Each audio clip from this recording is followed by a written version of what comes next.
How are you folks doing? Yeah, pretty good. Same old. Mostly. Saw a hedgehog today. Oh, are we on? Yeah, I think you're muted.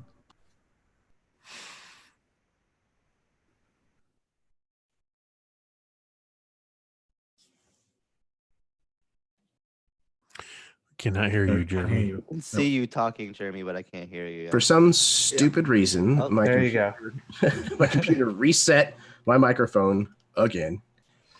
All right. Anyways, hello everyone. Welcome to the Erasmus Expeditions. We are getting underway here with episode 10 of Whispers and Fragments, the campaign that is set in the world of Momentum using Dungeons and Dragons 5th edition. And yeah. A couple of points of business before we get started.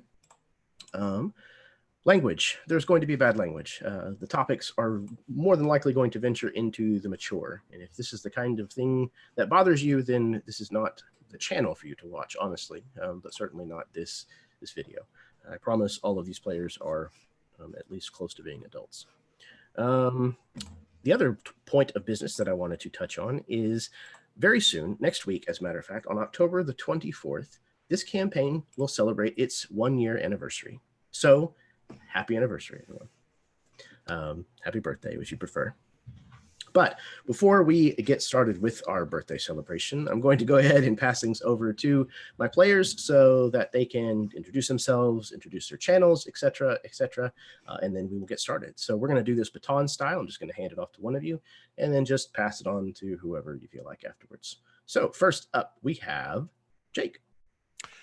Hey, Internet, it's Jake.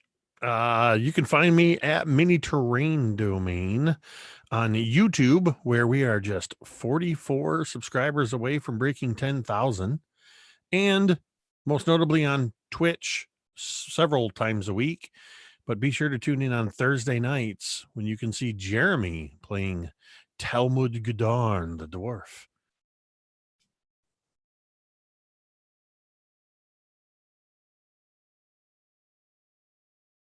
Oh, and then I hand it off to Alan.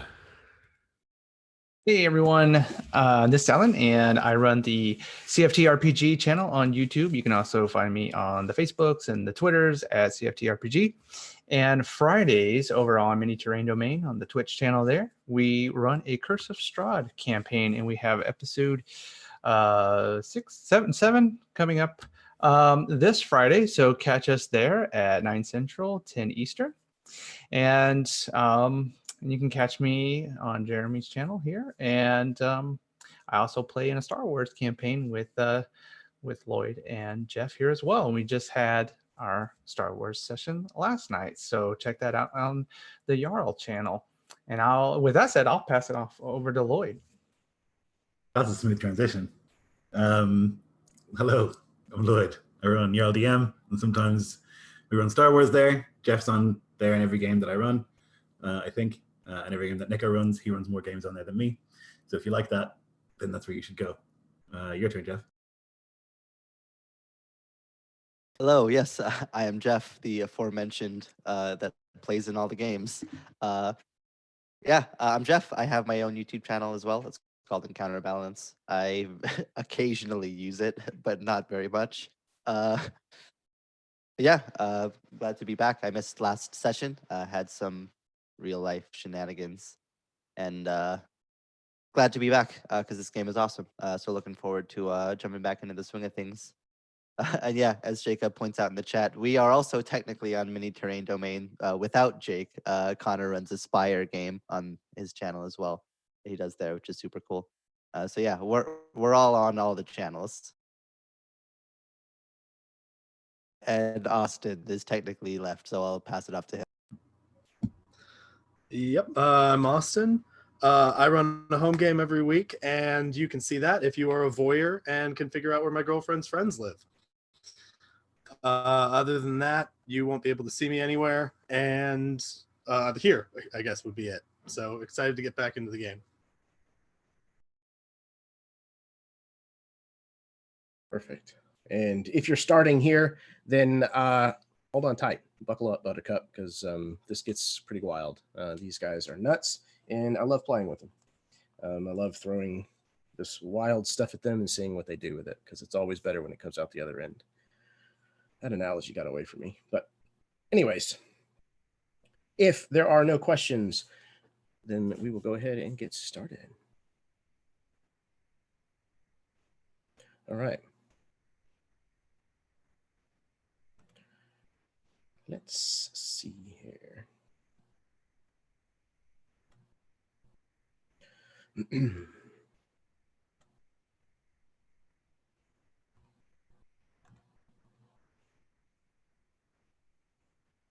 Dreams. Are there anything more enigmatic yet alluring? Crafted within the confines of our minds, and yet they can puzzle us so deeply with their potential implications. They can peel away layers and layers of mental constructs to reveal our innermost desires, hopes, and aspirations, as well as our gravest fears and doubts. It could be said that our dreams know our true selves better than even we do. And when we walk a path shown to us in a dream, whether inadvertently or consciously, they can manifest as truth. Are we then not the prophets of our own future, the smiths of our own destinies? Or are our dreams the seeds planted by the Colossiah in order to sow their will upon the world?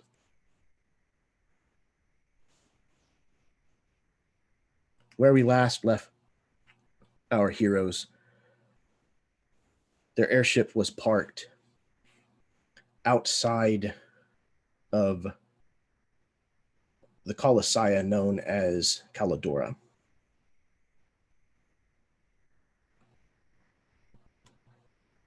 Each of you in turn had met with not only the high priestess, but also with the prophet known as the Undying, a bonekin who was suspended in the roots and branches of a tree.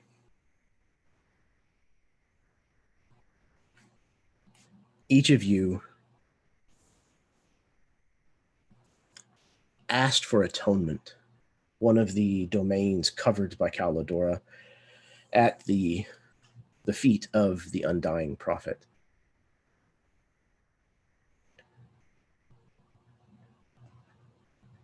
Jeff, you were not here last time.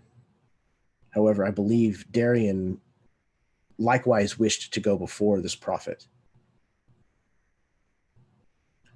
So, you were collected by the high priest, the high priestess, who came to you and made sure that you were ready. Before you were led down this corridor that wound deeper into this rocky crag, where you found this bonekin almost on display. You were given a cushion to kneel upon, and you noticed the bowl in front of this prophet on the floor, which the high priestess pours ether into. And then, holding a flint and steel to it, she looks to you again to make certain that you are ready.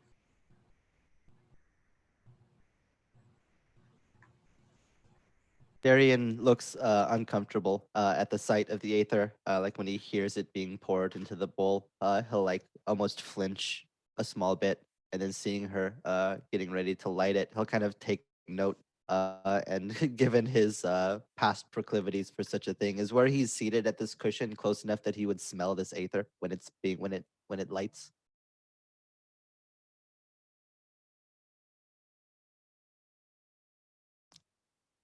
Yes, absolutely. Yeah, he would kind of look uncomfortable, and he would look at her and say, uh, "I'm sorry if I smell it. I used to," and it's just like he doesn't know exactly how to say it, and he'll kind of just like scratch uncomfortably, like at his neck. Would it be unkind of me to sit further back, or he's just like trying to? He doesn't know like how to be respectful or like what to say in this situation. Um, she is an elf, and you can see at first she's almost confused as to kind of why you have an issue with being around it. Again, to the elves, the consumption of ether is an enlightening activity. You know, it's a spiritual ritual. But when she sees how uncomfortable that you are, she nods and says, "If you wish to scoot as far back as you wish, that's perfectly fine. Whatever you are comfortable with." I'm sorry. He'll like say sheepishly again, like clearly like upset that he had to like make this more awkward than it already is, for him and now for her. But he'll slide the cushion back to a distance where he knows that he won't like smell it at least very strongly, before like kneeling back down, and then just kind of like nodding, to her. When you've indicated that you're ready, she strikes the flint and steel together, igniting the bowl of ether in the same black smoke, the black flames that you saw in the elven city of Belorion before, in the ether fires there. And as this fire burns in this bowl and the smoke rises up, this bonekin suddenly kind of stirs to life and inhales deeply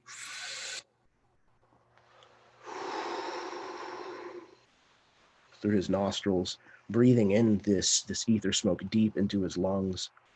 And the priestess leaves the room. She leaves you on your own, um, for you to make your atonement before the Undying Prophet. Darian will like take a couple like slow, deep breaths, even though it's like only him and this bonekin in this room. It's like still almost difficult for him to like speak. Uh, okay, I don't really know how to to do this or what to say. Uh, I I don't know what I'm doing. I don't know what I'm doing at all. Now, in the future, I I feel like a fake. No matter what I do, it feels wrong, like I'm not being me when I'm deceptive or tricky or charismatic, dark. It feels like a person I used to be that doesn't even feel like it was ever me now. But when I try to do good, it feels like I'm wearing a mask, like I'm acting without believing, like I'm just going through the motions to pretend like I've ever gotten any better. And I've done some bad stuff. I've cheated, stolen, killed, betrayed. It feels like those chains are tied to me and I can't find a key. I don't even know if a key exists, if or if this is just how I'll feel forever. But I'm trying, I guess, to find a new way. Ingvarad's been talking to me. I don't know if that means anything or if that'll even help or what I believe.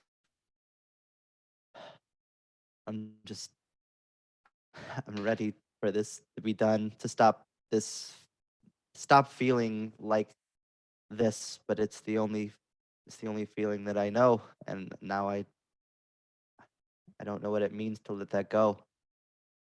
Would there even be anything left of me if I did? I I don't know, but I'm gonna try, I guess. And isn't that what atonement's about? He's like saying, like, as if like he's expecting a response he knows he won't get. So yeah, I guess that's it. I don't know what else to do or what to say. And I'll just kind of like look up at this bonekin as if it'll talk back to him, knowing that it probably won't.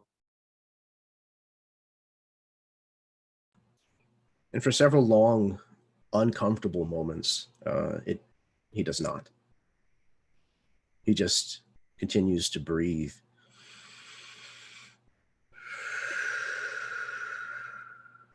As this ether fire continues to burn just at his feet. But then his blood-crusted lips part, and he whispers only 2 words to you. I've just sent them to you on Facebook Messenger. After that, he falls silent as the ether, smoke, and fire burn down into wisps that blink and flicker before going out completely, having consumed all of the ether in the bowl. The priestess enters and collects you and brings you back to the waiting room where the rest of your companions are sitting and relaxing. Though there's this unspoken, pensive tension kind of hanging in the air. It's very palpable.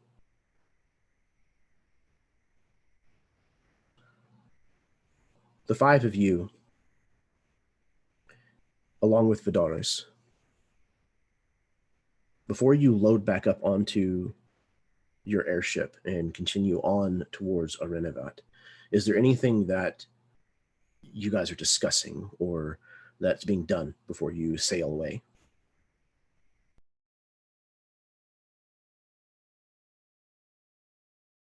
Astrid is not talking to anyone at the moment and is sort of just watching their reactions to what just happened.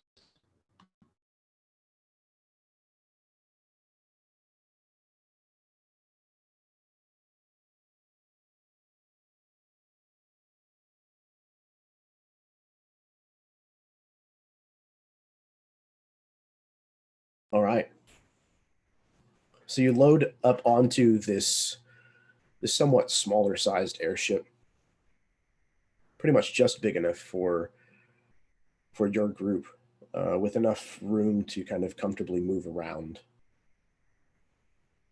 And using the same charts that you were using before to track the seasonal movement of the ascended isle that Arinivat is on, you have laid out a course for interception, and you now point your vessel in that direction, unmoor from Calladora, and sail off into the long night. So, as you're making your way to Arinivat, what are the snippets of conversation? What are you all talking about as the time passes before you reach this destination?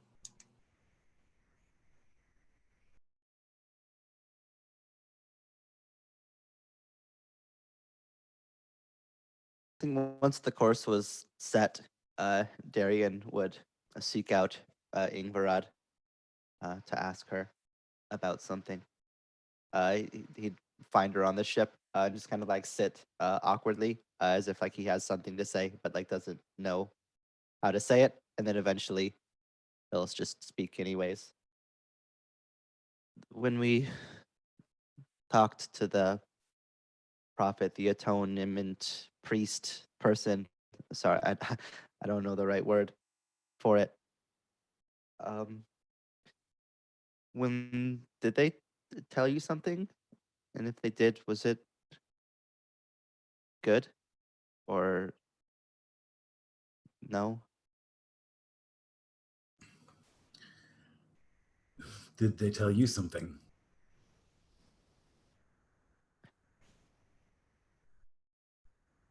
Yes. Was it good?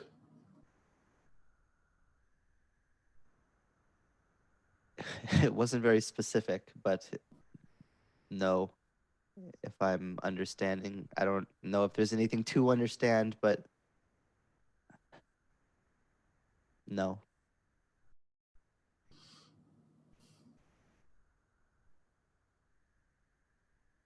You don't feel better?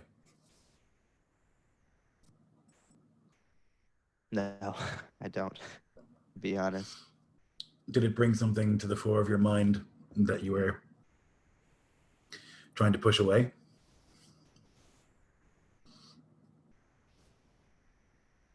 I mentioned that I was worried about never feeling like I had gotten any better. That there was something that would never leave my mind, and it seemed to indicate that that feeling would never end. I don't know what to do with that.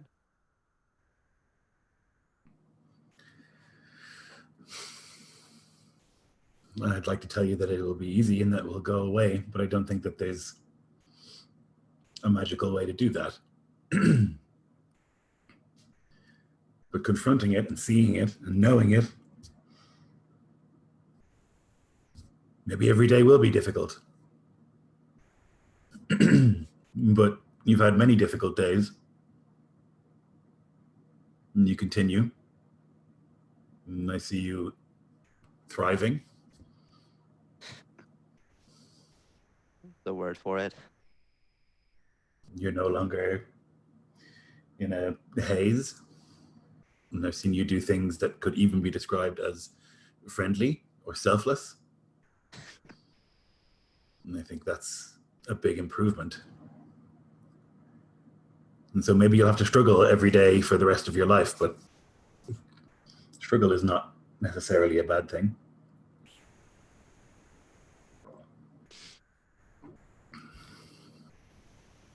Do you think that people can change? Like really and truly change? No.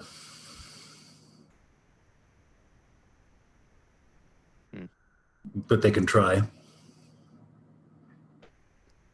And it's the trying that's important. There are some things that are innate, I think.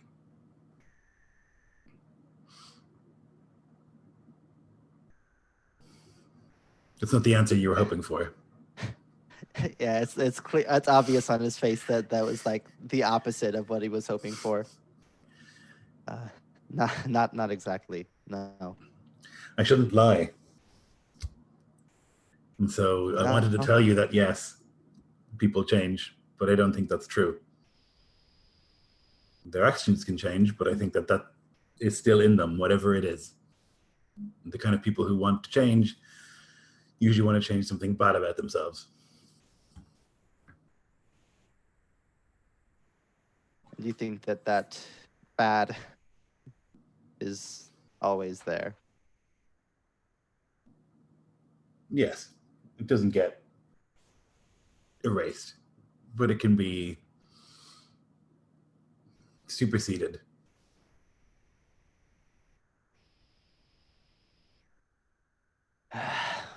Why do these things have to be so difficult? Yes. Well, if it's easy, everyone would be a saint. I guess. I guess the only thing to do then is just to keep trying and supersede. Keep trying. And yeah. And if it gets very difficult and you think you might be close to breaking, then you come and find me. And I will slap you in the side of the head. And Darian will laugh. Fair. You have a way of keeping people in line. Maybe that's good. At least when you have Maybe. people like me. Maybe. I think it depends upon your point of view. Maybe that's something I would like to change. Huh. It had like never occurred to like Darian that like Ingvarad was like not anything other than certain. So that like remark will like genuinely like catch him off hearing that. Well, if you ever need to loosen up, come find me and I can slap you around in reverse. I think you're stretching that metaphor, but I follow you. I think I am too, but it is what it is.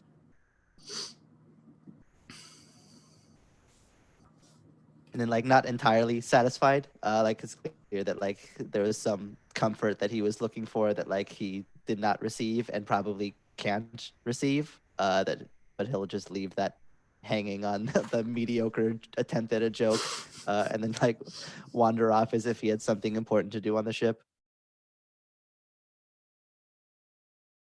I think wherever you were, Katya was nearby, out of sight, listening to this conversation. And at the point where Ingvarad is telling Darian that he that he can't change, that everything, it's there, people don't change, it'll always be there. Katya, a shadow crosses her face, a scowl, and unfortunately it's at that point that she sulks away and she doesn't hear the rest of that conversation. She only hears to that point, hears Ingvarad telling Darian that there's what to her sounds like it's hopeless. What's the point of trying to change if you can't change what's inherent in you? And she goes to a quiet corner on the airship and almost subconsciously out of anger, you would just see as she's staring out. I imagine she's staring out over into the darkness, I guess. And at her side, just holding her hand out, is just shadow coalescing into a sword, changing into an axe, changing into a halberd, changing into a bow, just shifting rapidly through these various weapon forms with increasing precision and increasing lack of delay. Just you almost can't see the shadowy transition as she's just focusing on the shadow energy. I think where Katya was looking to find a quiet place, Haroon was sitting in the dark as it is with the long night and with the shadows of the ship, and her being distracted, most likely did not notice that he was sitting nearby.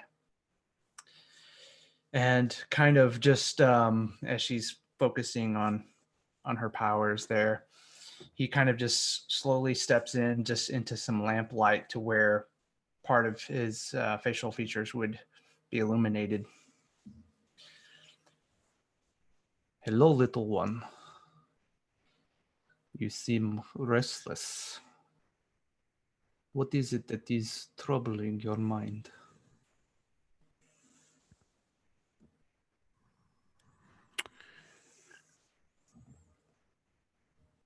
The only indication that you get that she heard you is the transition of the weapon stops, and the shadow seems for a moment, what was a sword seems to suddenly just drop into a coil at her side as she's suddenly holding a whip, and then takes it and sort of starts working it through her hands, coiling it, uncoiling it, coiling it, uncoiling it.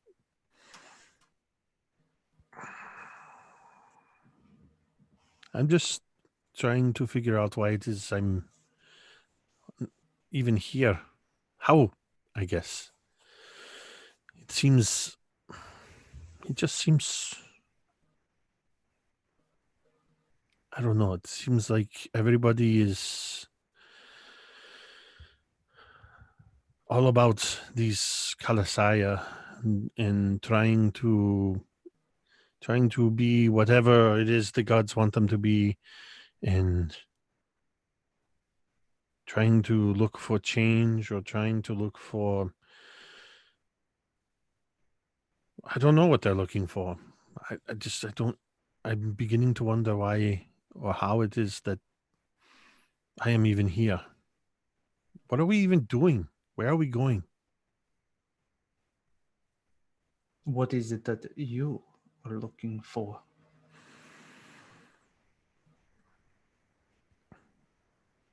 I didn't know that I was even looking for anything. I just went where Ingvarad went. But now I'm not even sure if I can't tell if Ingvarad is just used to me being there all the time, or if she wishes I wasn't a burden to her.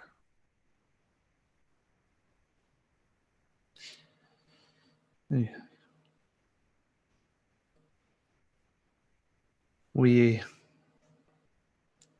It is okay to want to follow. For one to lead, one must learn to follow first. It is only natural. But I know Ingvarad, and she does not see you or I or any of our companions here as burdens. We have become a part of her, just the same that she has become a part of us. We are connected. But you seem troubled in the sense that I would have hoped that the prophet would have quieted or perhaps brought you some sense of closure. I know that you feel a deep responsibility for the passing of your friend, and this weighs heavily on your heart and your mind.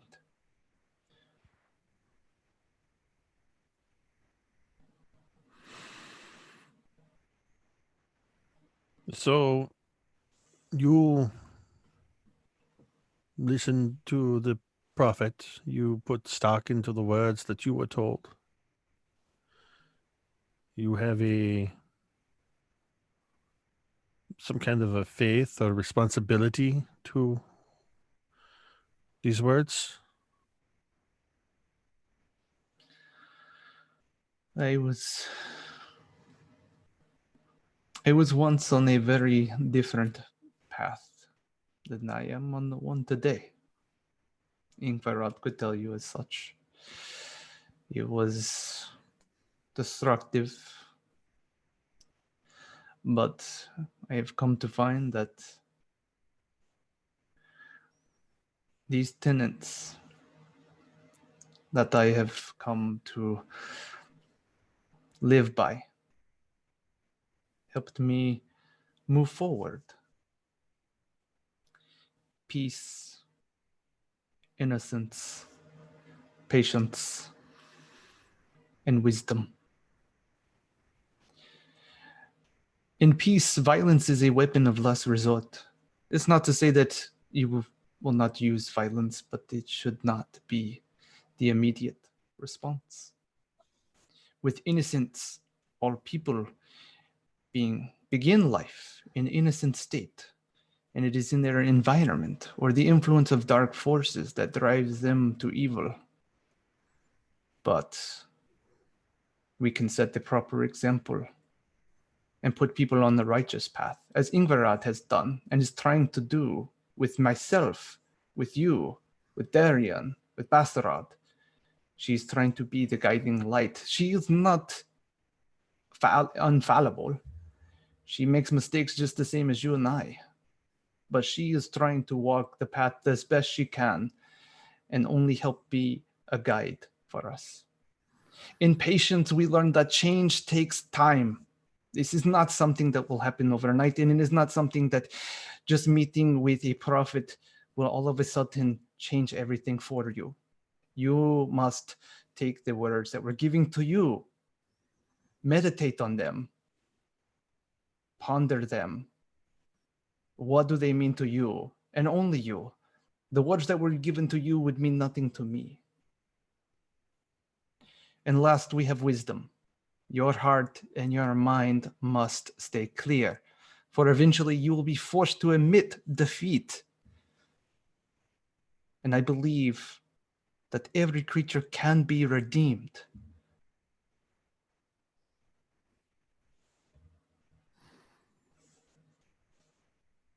The only question is, do you want it?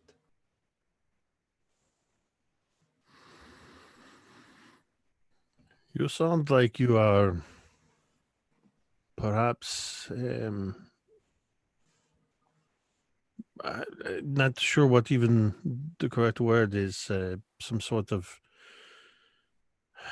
well, I guess if Ingvarad is the shepherd, then you seem like you are one of the sheep, but one that follows the shepherd without any question. You speak of wisdom and redemption, but what if you don't think you have anything to be redeemed for? What if I've done things that on the surface appeared to be evil, but they served a greater purpose? Why must we assume that it is evil? Or how do we know that the Colossiah, or what Ingvarad teaches and appears to be teaching all of us, or trying to, is good? I see anger in all of us. Every one of us has been fighting against anger. Ingvarad gets mad at me when I get mad. It's confusing. I don't understand it, and I've been made to feel guilty for this. And just with a wave of my hand, the whip dissipates into shadow. But we don't know what it was. I don't know what it was that gave these abilities to me. So how do any of you or I know that it is not one of these Colossiah? The Colossiah of the Down Under, of hell, is Thrist themed, if I am to believe the teachings or even the rumors that I hear. So how do I know, how do any of us know that this is not given to me by one of these Colossiah? Only you would know, and you must search within yourself to determine if this is good or evil. Ingvarad could not tell you this. I could not tell you this. You have to search yourself. You have to know yourself. Only you can determine if this is something that is good or bad for you. And as far as following the Colossiah or not, again, this is your choice. But this is what we call faith. You have to have faith and believe in whatever path that you choose. For doubt will only cloud your mind and your heart and misguide you.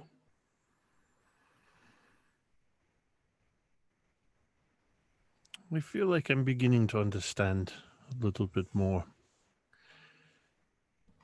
I see things, I hear things, and I guess I learn. And so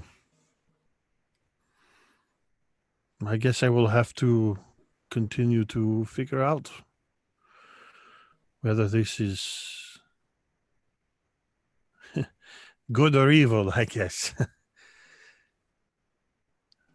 Yes. In the meantime, perhaps you can look more to, and he motions towards the lockbox, holding the dwarven artifact. Perhaps this will help focus your mind.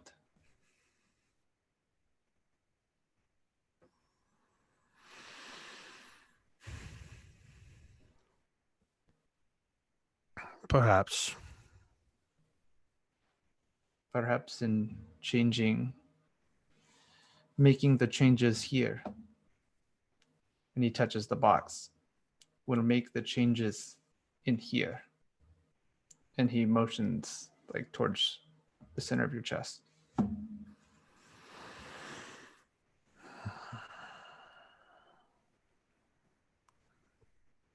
Maybe. And she just sort of gives a shrug. I will leave you in your quiet contemplation.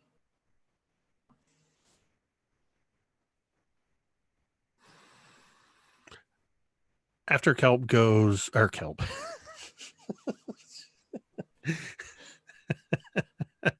After Haroon goes,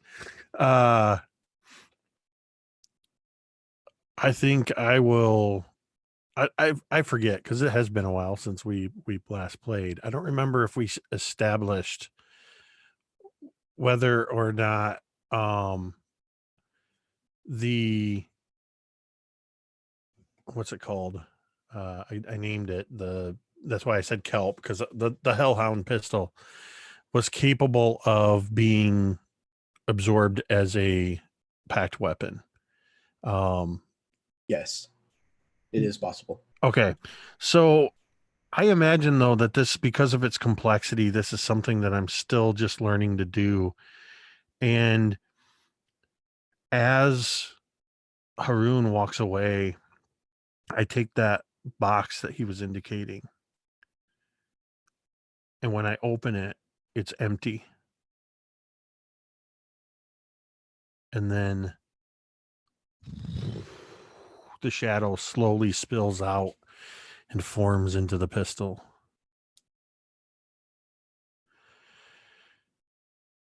And I just admire it. And as I close the box again, there's just that little bit, almost like dry ice, just a little bit of shadow that spills out as I reabsorb it.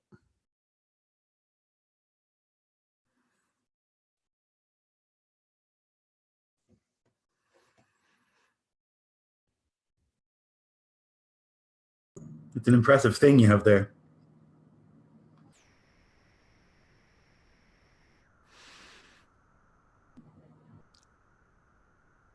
I think I was just double checking if I had anything that prevented me from being surprised. I think that I would very much jump. I would start at your voice. And almost instinctively, because for some reason, whenever Ingvarad is around, Katya feels smaller. Katya feels weaker, and more like a child. And there's just that instinctive trying to hide the box, like I'm not supposed to have it. And then just sort of, yes. It's really something. A masterwork. I've never seen it like before. Our people don't make things like this.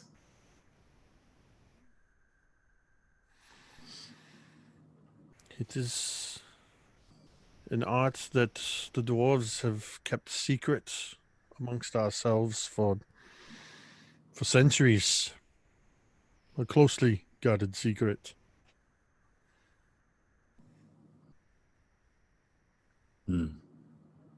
Sort of like magic, I suppose.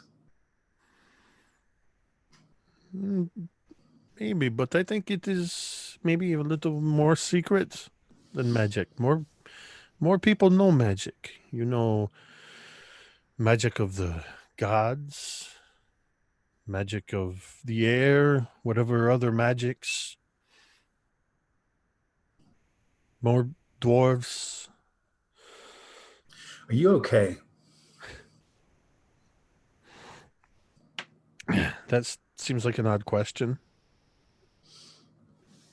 I don't think it seems odd. You've gone through a lot recently, and you've been unusually moody. Are you all right? I'm a teenage girl. Isn't that what we're supposed to be? Yes. I was a teenage girl once, believe it or not.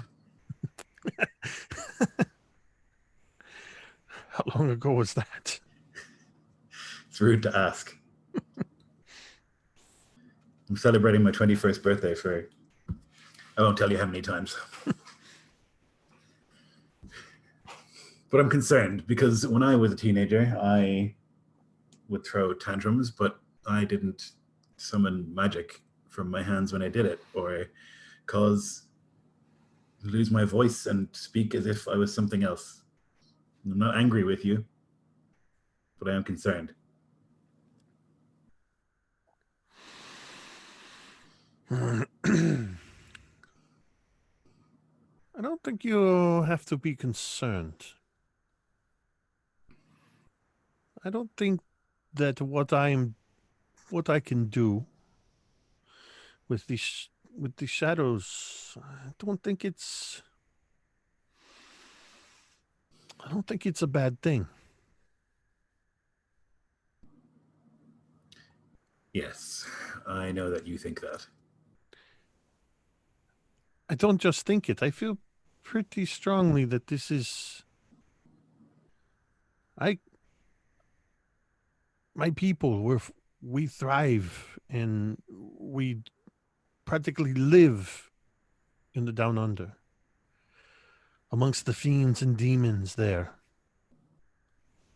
to harvest the ore that is used to make the steel, that is used to make the weapons and tools of the above ground world, and even things like this. And we've been for some time now looking around at all of these different Colossiah and pieces of Colossiah, all around here on the above ground world. What's to say they're not below ground too? And if they are, as we've seen with these, so immense and such a big part of this world, couldn't it be that they are also a part of the down under? And if that is the case, and this power that came to me came from the down under, that it maybe came from Thristine, maybe it came from some other Colossiah that we don't know its name. We know all of their names. You know all their names. Many of us know all of their names. And I only know Thristine because it is used as a expletive more often than not. And he was one who dwelt below, the only one, as far as I recall. And so if it's something else down there, then it's not a god. They didn't dwell down there. And so it could be something else, a demon, a devil, a malign spirit of some kind. That happens. Every power has a price. The price of mine is a life of reflection and prayer and submission. And the price of Kalp's was many lives of study and introspection and chanting, and I don't really know how he did it, but I know that it was difficult. Every power comes from somewhere, and every power has a price. And I don't know what price you're paying for yours.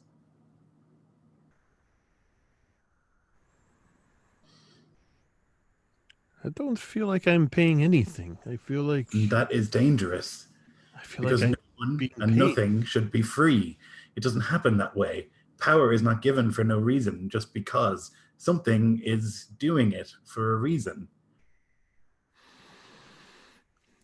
But let me ask you this, Ingvarat. If this power has come to me, and it lets me do the things that I do, and every day I'm learning to control it more and more, and every day I grow stronger, and I contribute to keeping us alive against the things that are out there, and I learn, and I grow stronger, and it is a part of me. You've seen it. It flows from within me. It is a thing that is in me.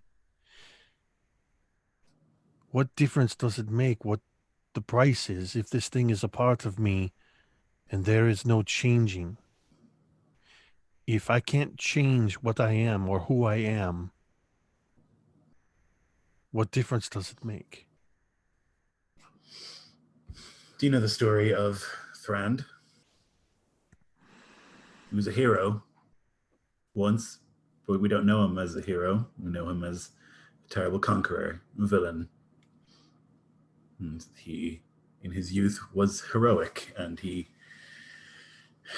had a group of friends, and they worked together, and they overcame many great perils together. And then he became more and more powerful, and then he turned upon them, and he turned upon many others, and he brought ruin. And that's what could be happening here. I don't know what's happening here, but it's possible that something is giving you this power so that you become singularly powerful, and then you bring ruin to everything. We don't know. Could be the case that it's given it to you out of some good grace in the hopes that you will save the world. That seems unlikely. And change is possible. You just have to really want it. Really work at it all the time, every day. Especially when it's hard. And that means no mood swings. It means no tantrums. It means no shouting and flinging your power around. It's a different thing. It means a life of discipline. And that's how you can change if you want to.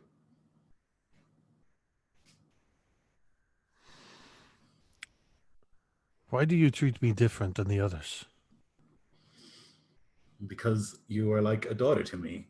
I love you, and I want you to be safe. Why do you tell me that I can change? Why are you lying to me? Or why are you lying to Darian? If you're telling him that he can't change who he is, now you're telling me that I have to want to change. You're You can't lying to change who one of you are. us. It's the same principle. You can't change who you are either. But you can change your actions every day.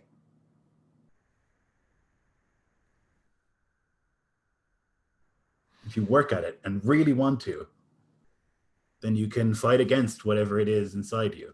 And that's the same thing I believe for those who are addicted, like Darian or Bastarad.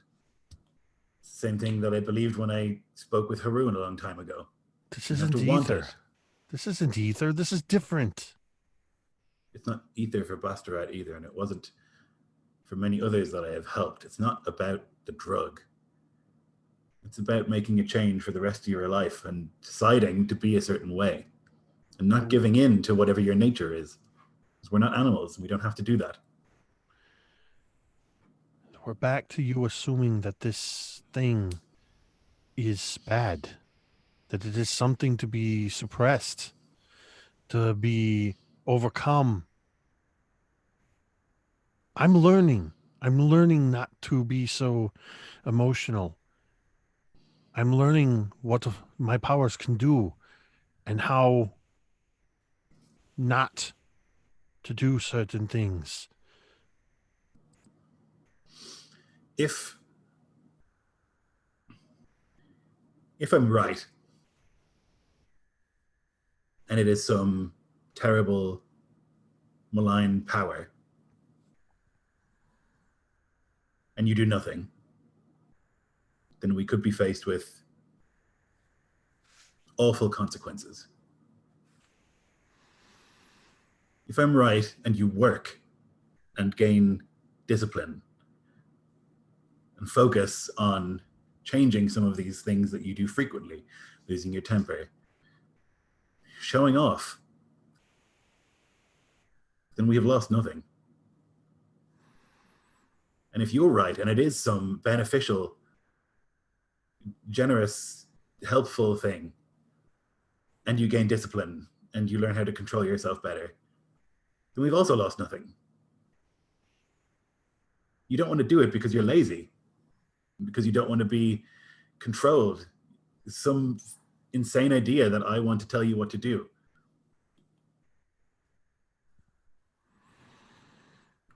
If I was telling you what to do, I would tell you never to use it again.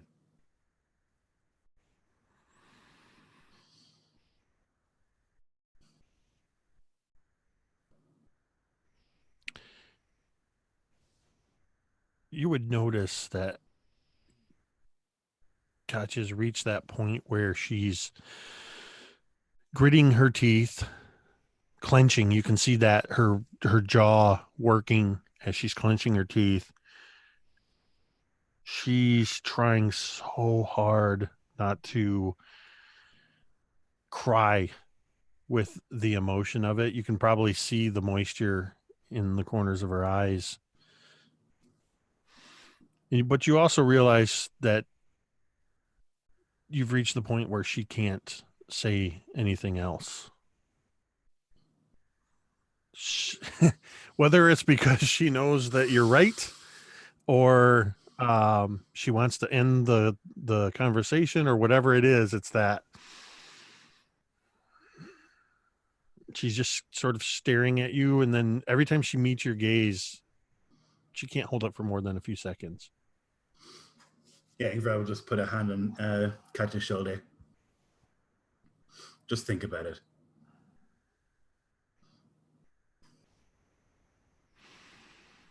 I'm not telling you what to do. I'm just asking you to think. I just want to help.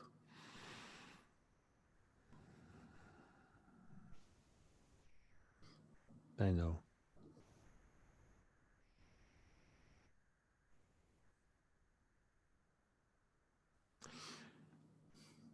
After a moment of you not saying anything, Ingvarad, you know I love you too, right? Yes. Okay.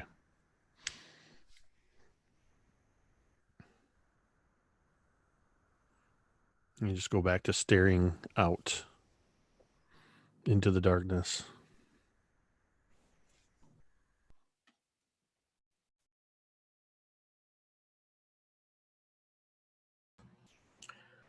Katya, you can see in the distance an ether storm forming just below kind of where this airship is sailing, the altitude that you're sailing at. Kind of off in the distance, you see the purple kind of lightning that comes out horizontally amongst these dark ether clouds. And as some of the broken smaller pieces of the ascended isles kind of float and pass through these, you can see the bioluminescent flora on the bottom side of these chunks of rock that glow with the infusion of the ether that they've gathered from the storm that they just passed through. Bastarad, at some point, Vidaris comes to find you. She seems distraught, contemplative. Her brow is furrowed. And where are you whenever she finds you? Bastarad has been searching whatever galley or kitchen, starting there, looking for any sort of stored alcohol that the ship might have had on board when we took off. So wherever he ended up finding it, he's there with it cracked open. She walks in and comes over to you, sits on another barrel of the stores that are in this room. She nonchalantly reaches over and takes your tankard from you and takes one look down inside of it and then knocks back a large swig of it before she then hands it back to you.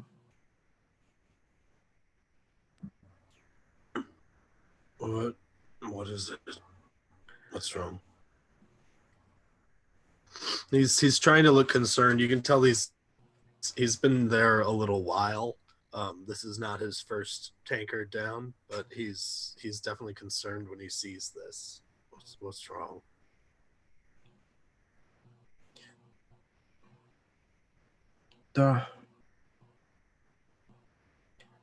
What did the Undying say to you?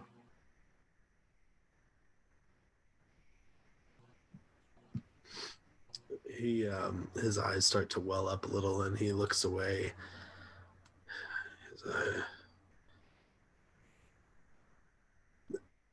I don't know if that's something you should hear. I've been thinking a lot about it ever since we got back on the ship. But I think I did. I've just, and he kind of trails off in his half inebriated state, and he turns to her, and he looks her in the eye. He says, "Is it my fault your mother left?"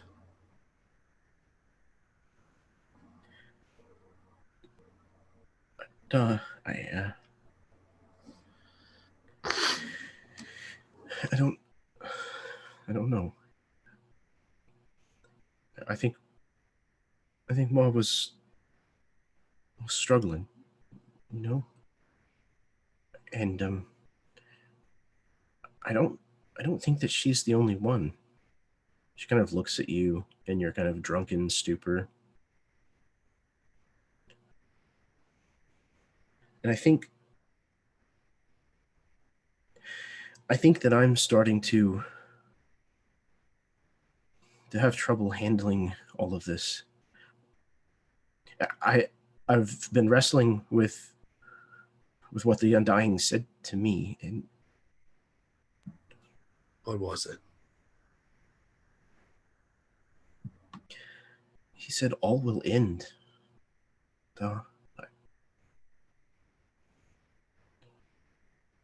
It can't be anything good.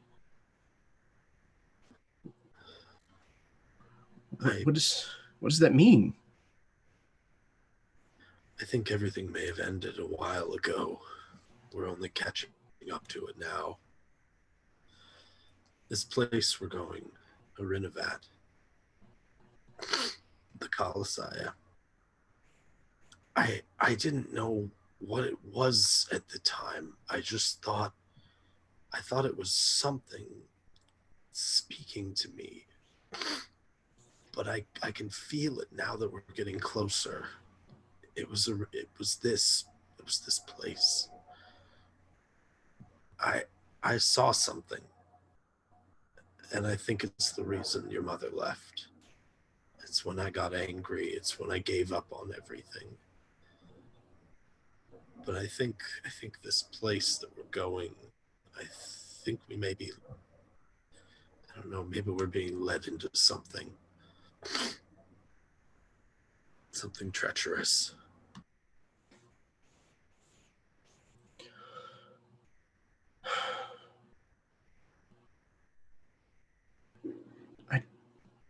I don't know. You say that things ended a long time ago, but that can't be true. I still have you. I still have Auntie Ingvarad. We are here. Yes. That's worth something, isn't it? Of course it is. But I think we're living in a world that is based on a lie. I think there's nothing left of the Colossiah but the bones. Duh. And I think it's finally catching up to the world.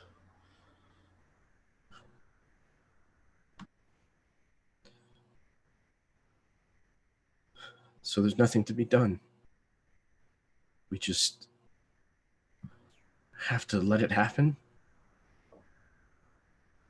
He kind of starts, no, you're right. There has to be something. There has to be something. Maybe it will all end, but it doesn't have to end badly. There's got to be something we can do. He kind of looks back towards the rest of the ship, kind of thinking of the rest of the people on board.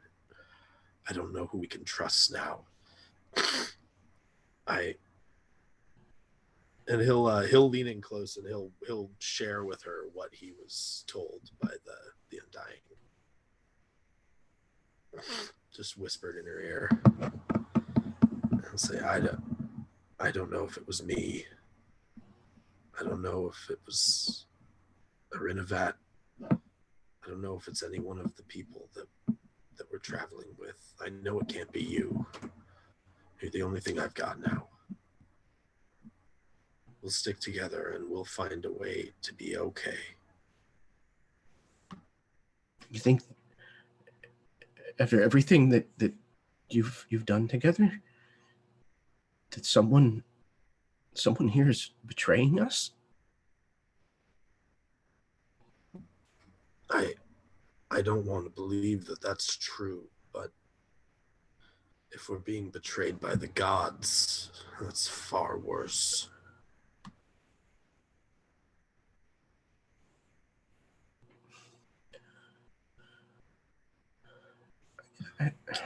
Keep your eye on Haroon. He's been here the least amount of time, and I don't know. I don't want to believe it. He's honestly, as much as I have reason to hate him, I think he seems to be really struggling with this. He seems like a good person, but it could be an act. We just have to stay alert. Tell me if you see anything, all right? Of course. Yes, of course. And he looks down at the tankard in his hand and what's left of it. This is no time for this. We need to be clear. Something's happening. And he just starts pouring the rest of it out. She seems to kind of silently agree with this choice. And she stands up, and you can tell that whatever she was wrestling with, whatever she was struggling with, hasn't been dealt with. That she's not completely satisfied, but she decides to leave you to your devices.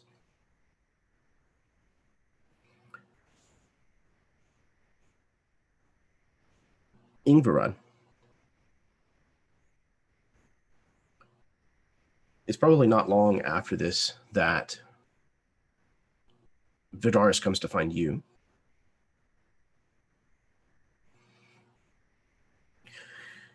She walks up to you, and this is probably something that you've seen Vidaris do before. She's playing at normal conversation, but you can tell that there's something underlying her tone and her body language. So, how much longer until we get there, do you think, Auntie? I have no way of knowing. That's a first. Not quite. So, are you enjoying the voyage? Have you been drinking? Drinking? You've been drinking. I mean, I had a little, just a little bit. Why? Well, Da was down there, and I was trying to talk with him, and Down where? in the below, whatever that's called, down there.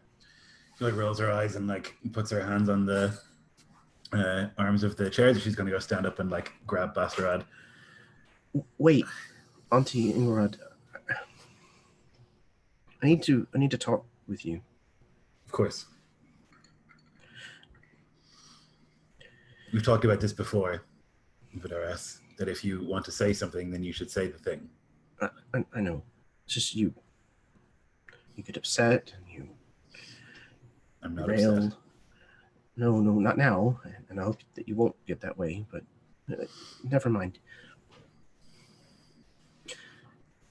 What did the Undying say to you? And what did he say to you? He said that all will end. Well, that's good news. It is? We live in a scary place. There's suffering. What's the main thing that you feel every day? Is fear, uncertainty. That will all end. Yeah, but so will everything else. I have The you. Undying did not say the world will end and all will be destroyed. It's not literal. It could be, but I don't think so. Is it not possible that by all will end,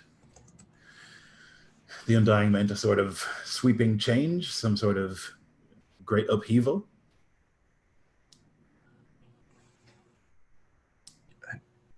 I don't know. I don't know what he meant, but it didn't sound good.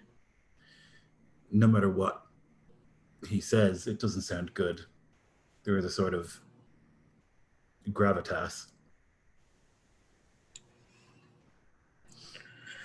I understand that you might be afraid that the world will end. It's potentially possible that that's happened already. She kind of laughs. Da said the same thing, but that's not possible. Look around us. There's still so much alive. There's still so much happening. There's still so much to see. I agree. I don't think that this is the end. I think what happened was the end of one thing, and the start of a new thing. And that's very likely what the Undying was saying to you, that this will all end as we know it. It doesn't mean that we will all die, that everything will die. It was unthinkable once that the Colossiah would be as they are.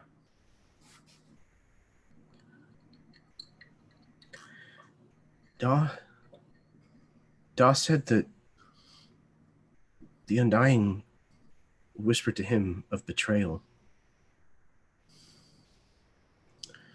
Do you think that someone here means us harm in some way? No. I don't think so. What betrayal do they speak of? Your father is a very literal person. He may take that to mean literal treachery in our ranks, but it could be any number of things. We don't know. It's tempting to take the most obvious reading. All will end.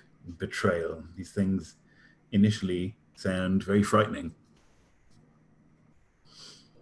But that's a very obvious reading for an oracle that is anything but direct. And the gods don't speak in the most simple to understand way.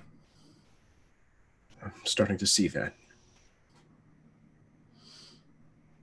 Seems like it would be better if they did. Believe me, I have thought that same thing many times.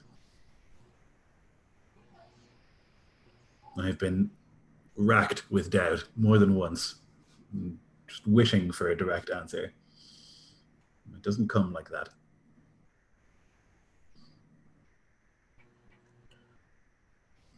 Well,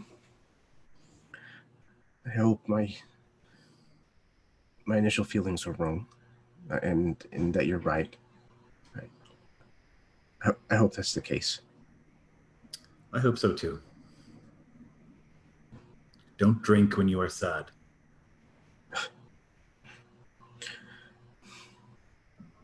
Very well. That's not a joke. No, I don't know if you know what jokes are. I've been known to crack a joke or two, here and there. Then maybe whenever that happens, maybe then I can share a drink with you. I'll let you know. I'll tell you that was a joke. Then you'll know that it was a joke. It will be helpful. That was a joke.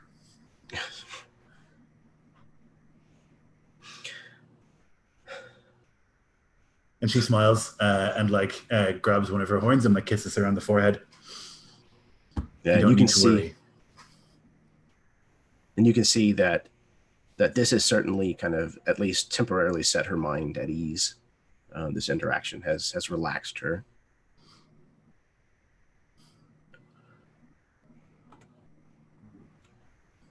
Okay. Is there anything else that you guys want to do or say before we arrive? Yeah, I have to go beat up Basterad. I was gonna say he's actually gonna reemerge from the bottom just about as they're wrapping up their conversation. It's about the time it took him to try to clean himself up and make sure that he didn't have any leftover spills on him. Yeah, so I guess Ingvrad will see that and we'll just put her hand on Vidaras's shoulder for a second and then stand and move towards Basterad and say, back down there. He'll just kind of shake, nod his head, all right, turn around and start walking back down. She'll close the door behind. You can. What are you thinking? Lecture. What are you thinking? That girl does not deserve that. What did she say? It's the most selfish, irresponsible thing I think you've ever done. What are you talking about? She's heartbroken and terrified. And then you come down here and you drink yourself into this state and you ask her about betrayal and what are you doing?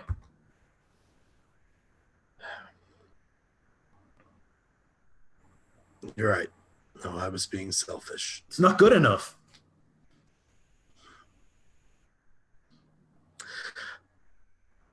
I've been thinking about what that thing in the trees said to me ever since we left, and every single interpretation I come up with, and I know, you never go for the obvious, but if it's not the obvious thing, it's so much worse. Do you realize that everything that we were taught to believe in could be crumbling down around us? So no, I wasn't comforting. I didn't offer her lies or platitudes. I told her what that thing said to me, and I told her that we need to be wary, because we do, because we are in the dawn of the age of death. You need to get Look a hold of around yourself. you. You are being incredibly dramatic and childish. Childish. I'm being childish to realize that we've been told lies our entire lives. I'm waking up to it. I wish you would. Your blind obedience is staggering. How is it you never question once that there are these incredible beings whose bones we see, that they're still alive somehow, that they're still influencing everything, that they're watching us? They are corpses rotting, and we are living in the decay. The sooner people realize that, the freer they will be.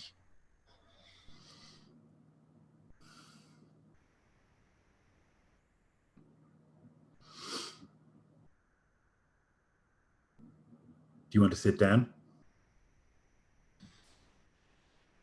No, I think I'll remain standing. You know that I love and respect you.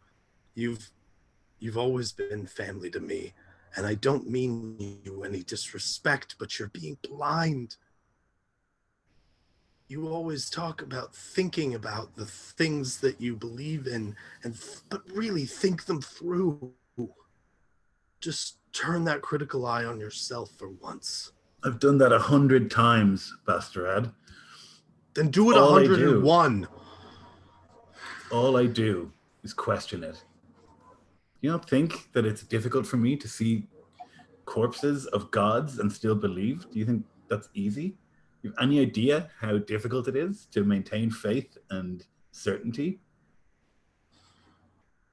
It's the hardest thing possible.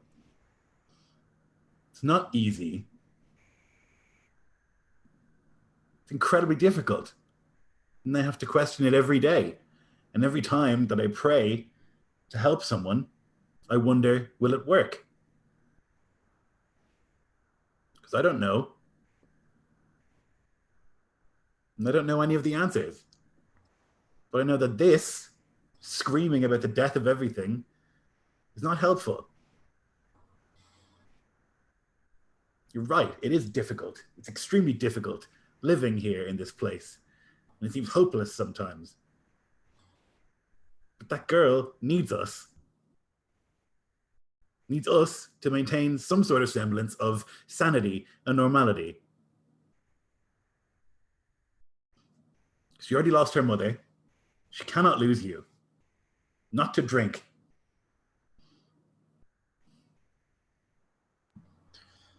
If you're talking about betrayal, there's one.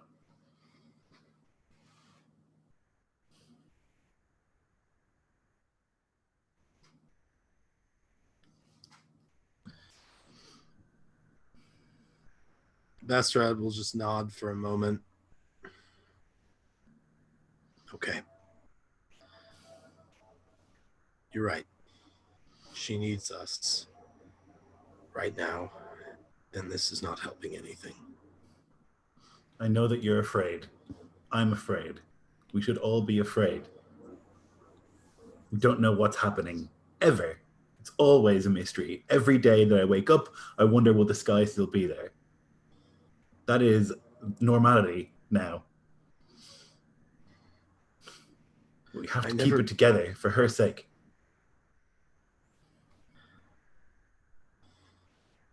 Did I ever tell you about why I left the church and why I stopped believing? No.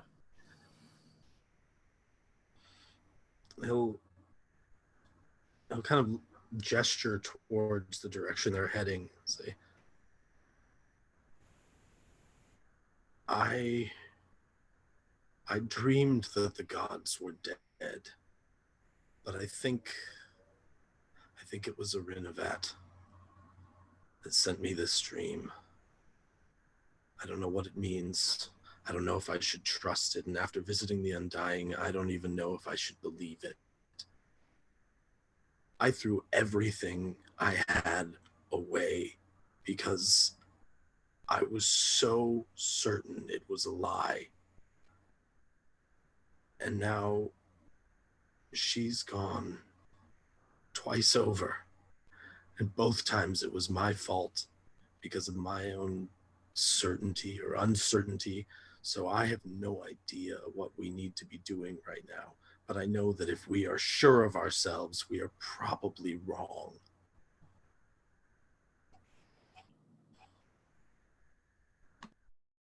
It wasn't your fault either time.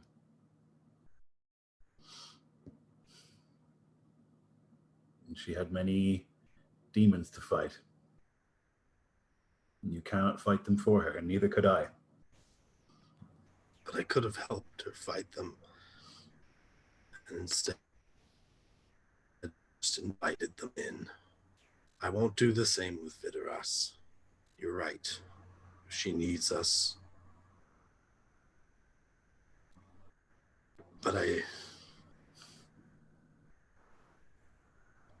best that we can hope for is that her life will be less difficult than ours, and that her demons will be less loud. And that's what we have to do, me and you. Even if it kills us, that's what we have to do. And so if you have to rage and scream, then you do it quietly somewhere far away from her. Because that's what I do. very well. I think it's good for us to be open about these things, and he'll just kind of hesitate for a moment, but then he'll just take a step closer and embracing Barad in a hug. Yeah, she'll hug him back as well. For like a long time, like much longer than you think it should go on for. And then let go. There's no weakness in this, Basarad. It's hard. I understand it, but this drinking has to stop. It has to stop. That is your demon, and you have to stop it. Kind of looks over to whatever alcohol is still on board. Nods. I think you're right. And he starts just carrying, like, goes for the biggest thing he can find and starts picking it up and lugging it to the top of the deck. She smiles and will grab whatever he can't carry.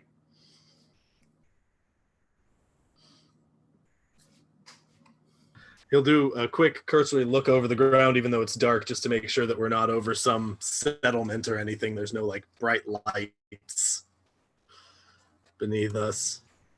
Yeah, it's been some time since you've seen any kind of civilization. Perfect. Yeah, well, then without any regard to any of the other crew members and whether they want to drink at all, he's going to start just tossing bottles off the bottles and kegs. Yeah, Ingrad will do the same, like throw like a barrel, and like actually like laugh quite loudly about it, and like at the like weirdness of the situation, just like throwing all this stuff into an infinite pit. It seems like, and then like when they're done, she'll say, "It's a new start." It felt good. Boy, I need a drink. Just kidding. Let's get something to eat.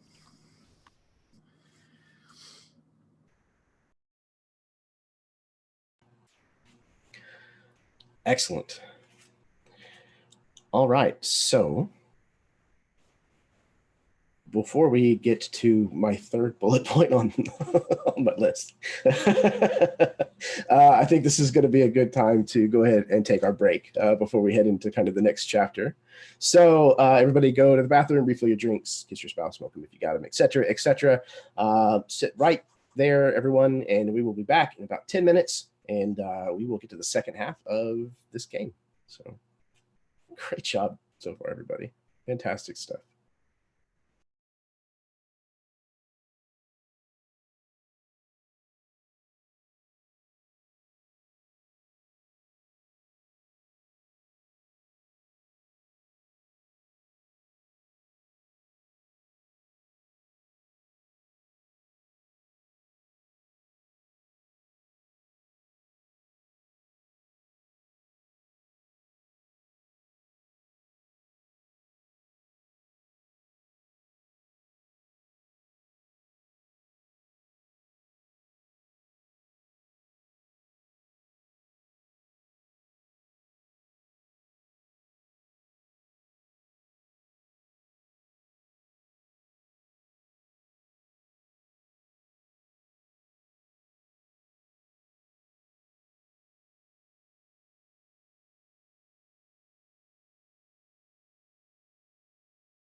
Man, tonight so far has felt like sitting in like a theater class or something and just watching everybody go through scenes. Yeah, we got a spicy one going here so far. Man, It's great though. after that right like near the beginning, I was like, I'm kind of cold. I literally typed, I'll be right back in the chat. And then Alan was like, Haroon's gonna go talk to Katya. And then I was gonna hit enter, and then all of a sudden Ingvarad's there. And meanwhile I'm sitting here shivering.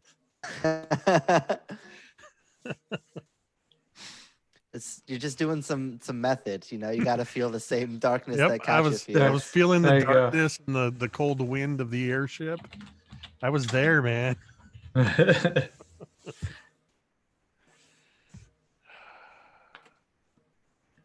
Yeah. It's like, hey, Jeremy, did you want to game master tonight?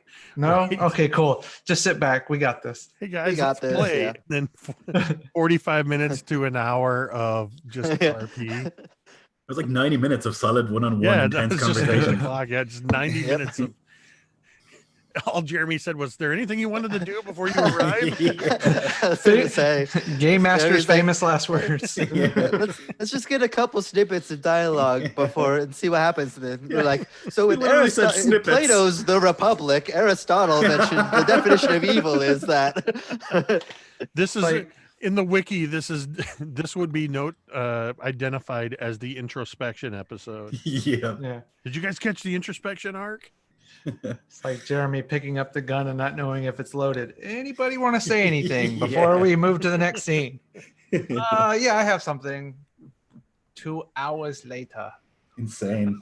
That was I think- great. We I think it's made been such like- progress. I think it's been like 3 sessions since we've had combat, and this is one of the campaigns and best like arcs of a campaign that I've done. And it's been just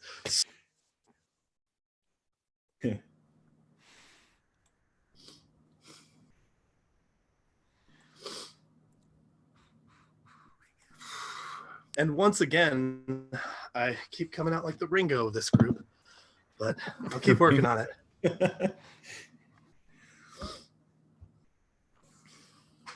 Oh man, I was so glad that we got to reschedule this game and it didn't lapse for a month. Mhm. You guys are amazing. Okay.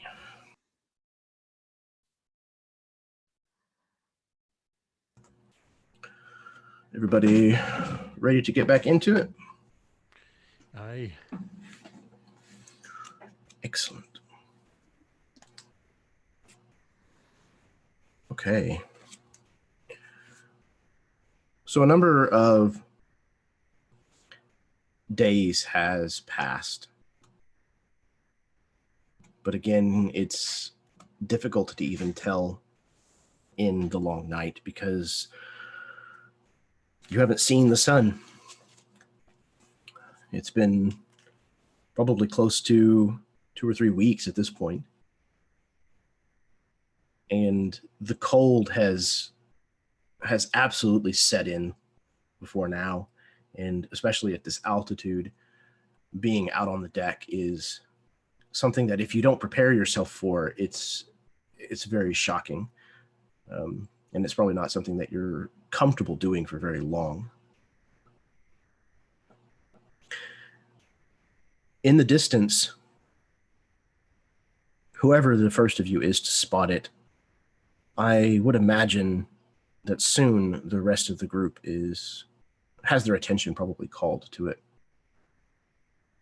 You see a glow lighting up a grouping of clouds. At first, it looks like a sunrise, but alas, it is not. As you get closer, you can see that it is actually an ascended isle, and dominating it is the Dreaming City, the elven city of Arinivat.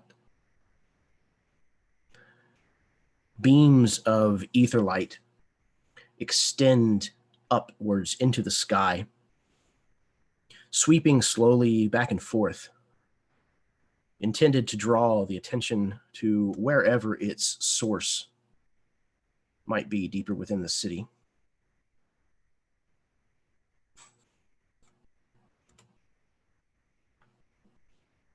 This metropolis spreads out before you. And even before you have reached the docks, you can make out the largest of the enchantment spells, serving as dazzling advertisements for their proprietors. Somewhere far on the other side of the city, high above, explosions of pure light erupt in sparkling displays, with their crackling reports following as they fade. You circle the city towards its dock and begin making your approach. Darian, I would imagine, with the help of Haroon, are able to guide your small ship in towards a port that's suitable for this size of a vessel. And it's when you're docking that, Darian, you recognize a familiar ship. A ship that you see in port. What is the name of Aelia Claudius's ship?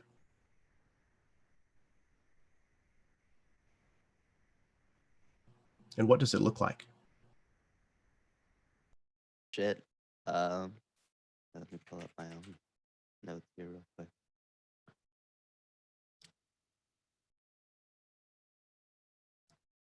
So the ship is like quite nice, actually. Definitely a significant upgrade compared to ours. It's decorated, nearly lavish, but not quite. Almost in the sense that somebody wants to give the appearance of wealth without like quite having the means to like truly be ostentatious, but wanting to like appear as such anyways. Almost too showy to be real, but still nice nonetheless, even despite that.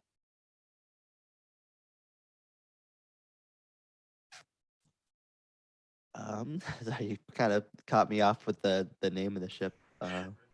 No worries. Sorry about that. No, it's fine. So as you're circling around that, so you're bringing this in, and I would imagine that this is enough of a distraction that you veer much too close to another airship that's coming into dock, and they have to suddenly kind of pull away and avoid, a collision, and their crew is like shouting and yelling at you, and this kind of, jerks you out of your train of thought for the moment, to concentrate on what you were doing. But I would imagine at least one other person on your ship notices that this happens. Yeah, I think it would be Haroon in helping Darian prepare the ship to dock. It's almost like that moment where he's just like, it's like faint at first, and he's calling out his name. It's just like Darian, and then finally it's just like loud Darian as he like comes to realizing what he's doing. Darian will like shake his head and like, whoa, like try to like grab hold of the ship and like stow it back into a proper into the proper direction and get it back on track. Sorry, sorry. Is everything all right? Yeah. I think I'll kind of point over to this somewhat gaudy ship that he spotted. I know that ship. Haroon would kind of just look over, notice the ship. Is this a cause for concern?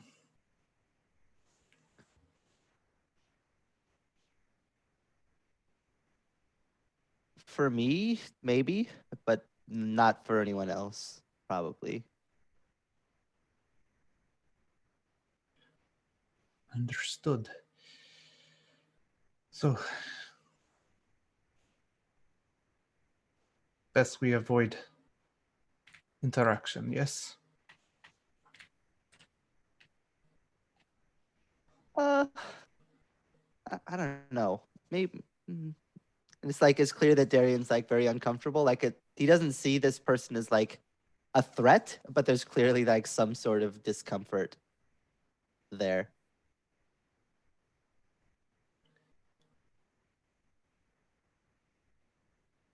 Should we tell the others?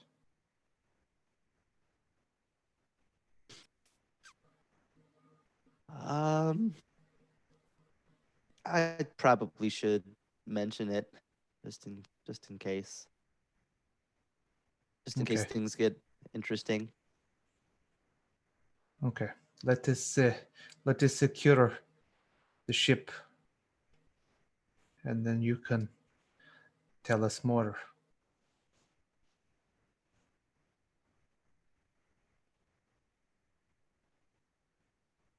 So you managed to dock this small ship of yours and moor it to the anchors. Disembark if you are ready to do so. The city, though it is shrouded in night, is just aglow with magic and ether everywhere on display. And very much it is a display. It's not even just its presence. It is being shown and flashed in just about every way imaginable here. There's people milling about with seemingly a care in the world, even here in the docks, which is certainly a more dangerous place to be than maybe anywhere else in the city. So this city, Arinivat, is the city of dreams. Sometimes it is also referred to as the city of nightmares. This is home to not only Kalp, but also, he may not have disclosed this as of yet, but to you, Haroon. Is it not? It is, but Haroon has not. He's not been here for quite some time. And the last time that you were here, you were regaled and hailed a hero. You were given a parade, as a matter of fact. But there is no such welcome this time.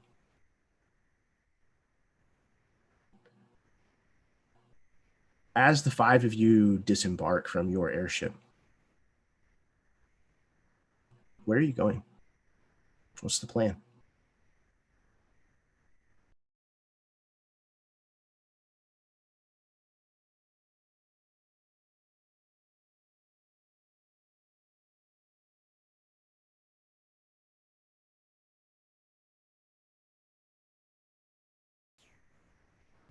No ideas. I'm trying to remember what was the reason why we were coming out here, to be honest. It's been a long time. So part of me Fair. thinks it was to get away from the martyrdom because we stole this ship. So part of what happened in Belorion was the discovery of the ritual of Ebasam being conducted on a massive scale. And Belorion, the city's Colossiah, the god of light, had been seemingly dismantled and removed from the city somewhere. And you guys have reasoned to believe, when you commandeered this ship, that it appeared that the escape route that had been planned for the person that was loading this ship down with treasure was to head here to Arinivat.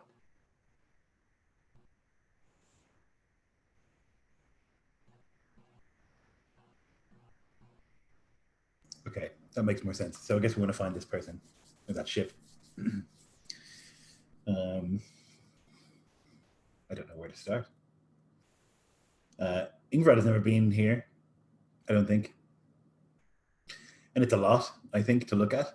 It's pretty overwhelming and ostentatious. And so I think she's doing a lot of like turning her head to the side and like looking at the city in front of them, like, these are not my people. And like that she'll struggle here, you know? Not just doing the same thing, but with wide eyes at the spectacle of everything. I think in the same way that Ingvrad is looking around with this trepidation, Katya is just looking around like this is the most amazing thing she's ever seen. Bastrad is kind of keeps glancing at Darian to try to see if he's reacting to sort of the obvious prevalence of ether everywhere, because he's got like a little bit of concern about that, and he's just kind of looking at him, sort of just trying to watch to see if there's any sign that he's reacting to the clear ether. So Darian's reaction would probably be surprising in its lack of reaction. He doesn't really seem to like notice, either because he's been here and expected it, or because he knew or figured. Hard to tell. But he doesn't really show much sign of anything other than the uncomfort that he's already told Haroon about, which he would mention as he promised Haroon that he would. He'd kind of like look up over to the others. So before we get too far in, he'll just kind of like point over to the ship as if the gesture would make it obvious enough.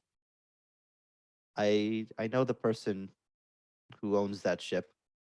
They're an old acquaintance. He'll say unconvincingly. Lover? I don't want to. No. I don't want to sound rude, but did you steal anything from them, and should we be worried about reprisals? No. Really, really this time. That's not a lie. Fair enough. I believe you. I apologize for the question. It's a fair question, to be honest. Anyways, that being said, it would still probably, for comfort's sake, be better if it's not a big deal. Just forget I said anything. I mean, we're sort of looking for a ship, and a captain of a ship in the port may be a good resource to help us find said ship. Is your relationship with the captain of this, and he kind of points over to it, ship so acrimonious as to be unhelpful?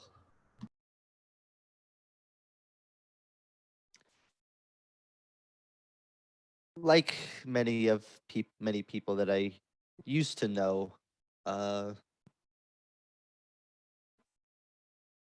it's not that we left on bad terms. It's more that we didn't leave on any terms. I had a bad habit of disappearing a lot before. I don't really know how they would respond, to be honest. Very well.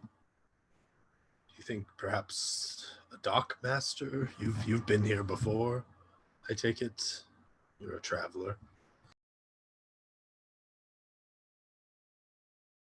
I was here with Cal a couple times a while ago.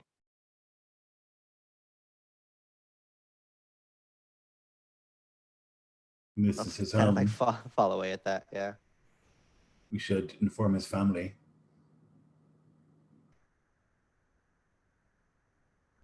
Yeah, Darian will frown at that, but not have any intelligent way to refute that, and then just kind of nod.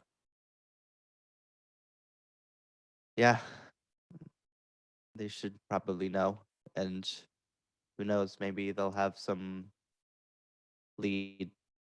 We shouldn't tell them that and then expect.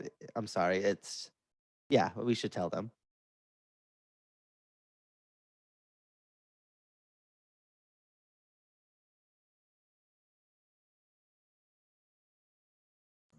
Well, with nowhere else to start, let's start there.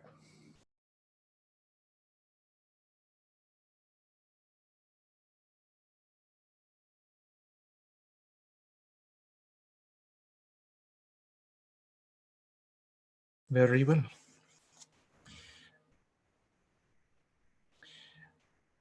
And seeing how you guys would know Calp's family name, when they bring up this name, Jeremy, is it a prominent name? I believe so, isn't it?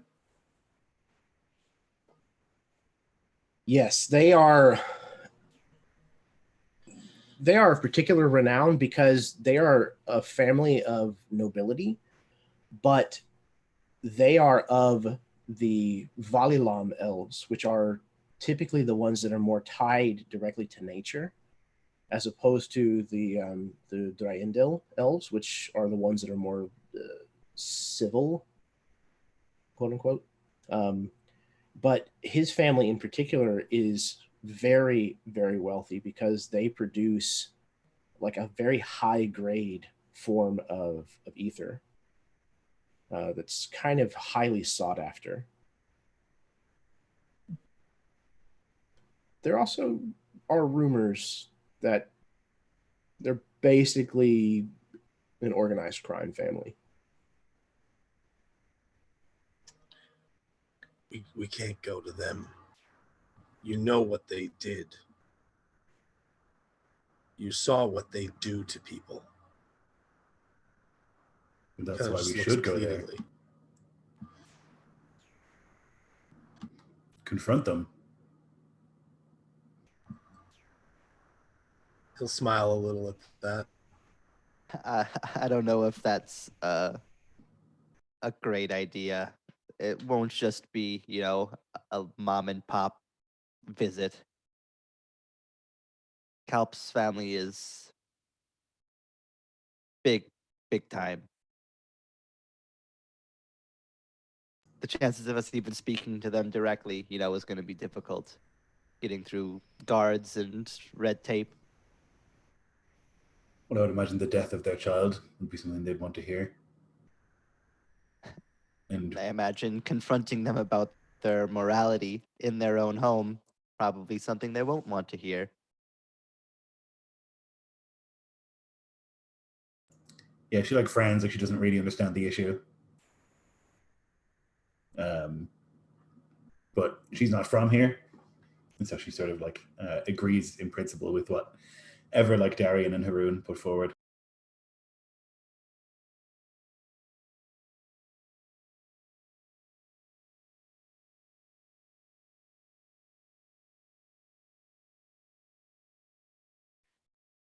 Still, it doesn't feel right not to tell them.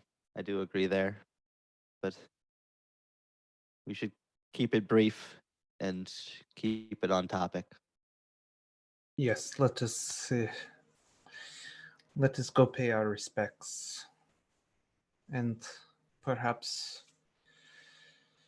if they were receiving shipments from Bardadom, perhaps they could tell us of any recent ships that have arrived, and we can start there. In addition, though you didn't know him, Haroon, I would imagine that somebody within the group has probably described Calp's capabilities, his methods, the way that he fought, the kinds of weapons that he carried, the magic he used, that kind of thing. I don't know how at length that it's been discussed, but I would imagine that it's probably at least been brought up before. And again, being from this city, you know that there is actually a place, a school kind of. It's almost like a cross between a dojo in an opera house. It's called Oratorio and Battaglia, and it's where blade singers typically train. This is the kind of place that they typically learn their craft, and there is this very well-known school here in Arinivat. You probably actually also know that one of the most famous students produced by this school is also like a celebrity within the city here.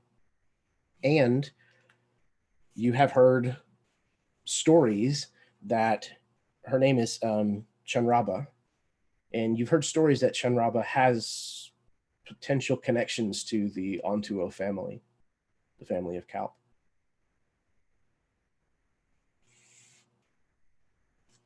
Just as another potential lead.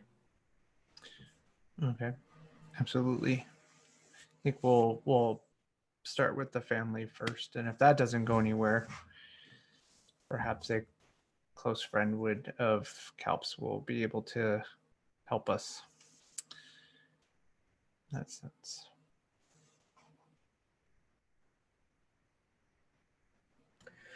Okay, so what is the course here?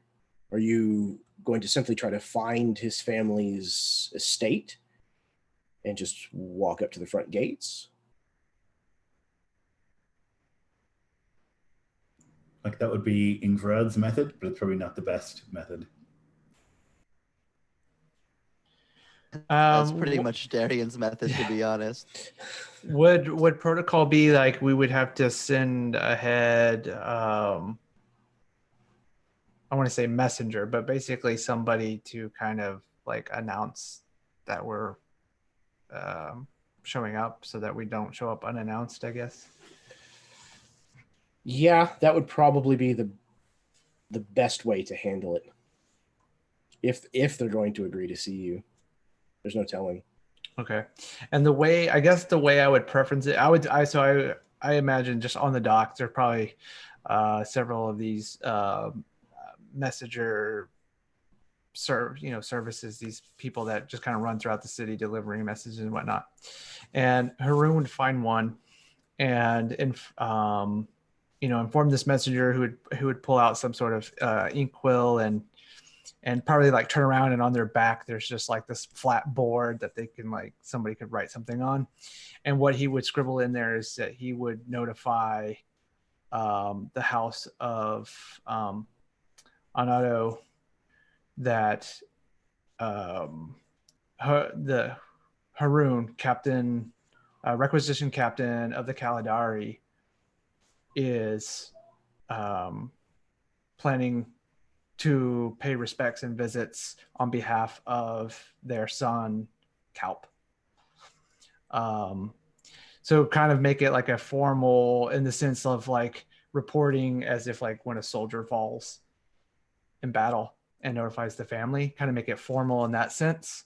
So it's not just like random people showing up at the house like, hey, Okay, so yeah, this messenger, this courier, waits patiently while you write your message, and then collects his fee, and then is off, just as quick as lightning. And as you guys are all making your way towards the Ontuo family estate, this city, this Arinivat, the dreaming city, it has an otherworldly beauty to it. It's like walking through a living dream. And the ether, like I said, it's just ever present. It's everywhere here. And it doesn't seem to be taboo in any fashion. What is something that you see here? Each one of you, if you would, on your journey to the Onto a family estate, please tell me one thing that you all interact with or see in the city. As the group takes some sort of carriage towards the estate, Haroon would be looking out. It has been decades since I have returned to my homeland. And even though I was born and raised here, and I have not seen that for quite some time, I am still ever in awe at the sheer beauty that this city portrays. You see there, and he points towards the sky, which these towers, so it's like pointing up towards skyscrapers, but just at the tip of the sky, when you would expect it just to go into an infinite void with the long night, the ether actually creates kind of an aurora borealis effect over the top of the city. There you see, it is whispered and told to us as children that Arinivat dreams. And these lights are each of us, woven into the tapestry of creation through these dreams. There, my friends, is but a small glimpse of the gods.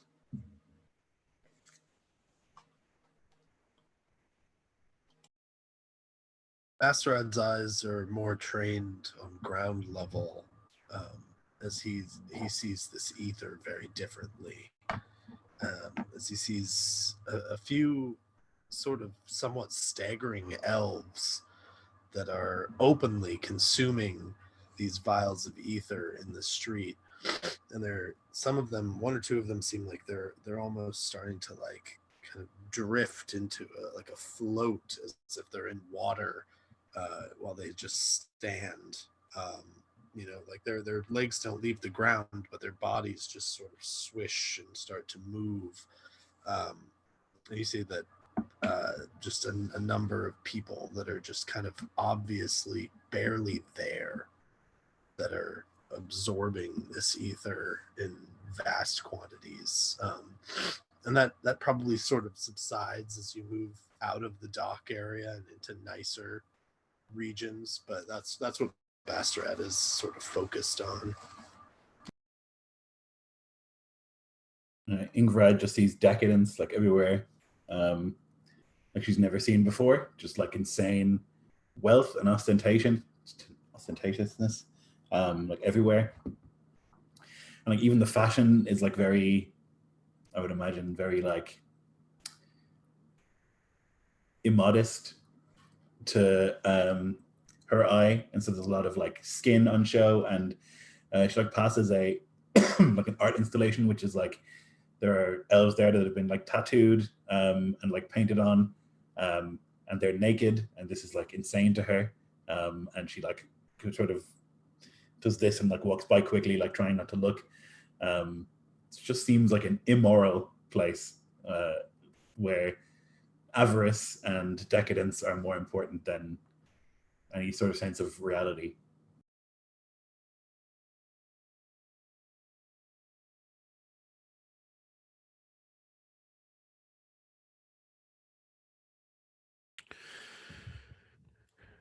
Gotcha's eyes are drawn to the skin on display as well, but not this art installation. Katya's eyes are drawn to the shadows of the buildings and certain buildings on the, it seems on the second floor on balconies, that there are men and women of different races that are trailing silk scarves of a variety of colors, dangling them over the edges of the balcony and trying to entice the various passersby. And occasionally somebody will reach out and grasp one of these silks, and it flutters down, and then a door opens and they draw the silk into the door, and the person on the balcony disappears. Where they go, Katya has no idea. But she sees this sort of dance in her eyes, this sort of this exchange, not even realizing that she's seeing a transaction take place. Just drawn to the spectacle of it.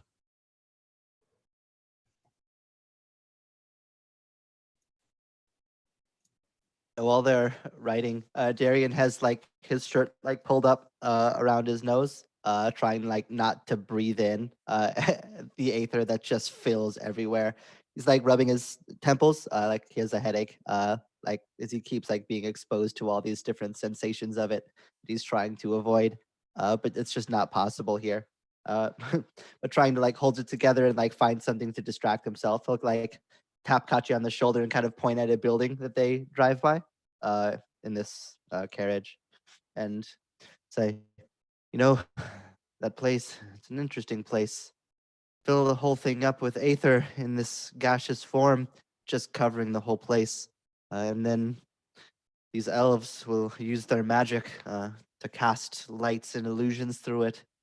They tell you that if you walk around inside of it, you can walk through visions of your own future. You can see what's to come as they weave the magic in the aether through you to divine great things. It's a strange place.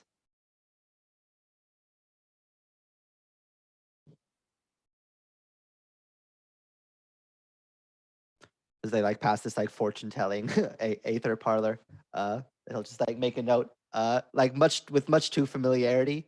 You think he's probably been there before, but he'll like leave it at that, using the temporary distraction from his own senses to point out random oddities, such as that one.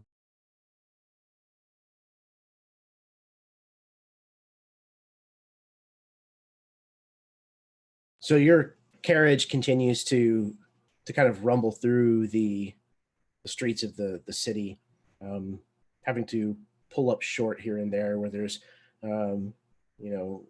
revelers kind of passing over the street in a knot. It definitely looks like there's some form of, either there is a massive celebration here, and Darian and Haroon would probably realize that this is a little bit of an abnormal amount of activity, even for the city of Arinivat, that there's definitely some kind of celebration that is going on. The rest of you might not be certain whether this is normal or not, but there is an insane amount of activity here.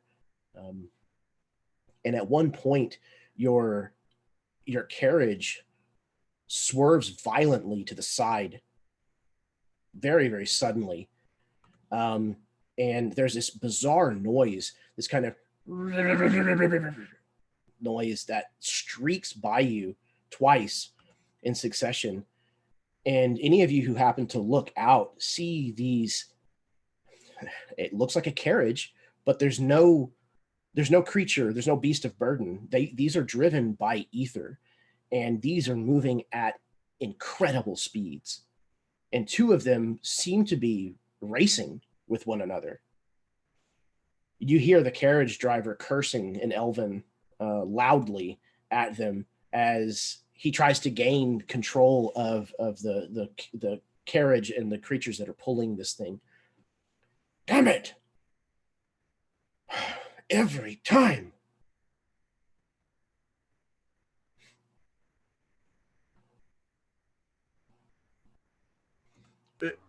Excuse me, but what in Tarlok's name is that? What's going on?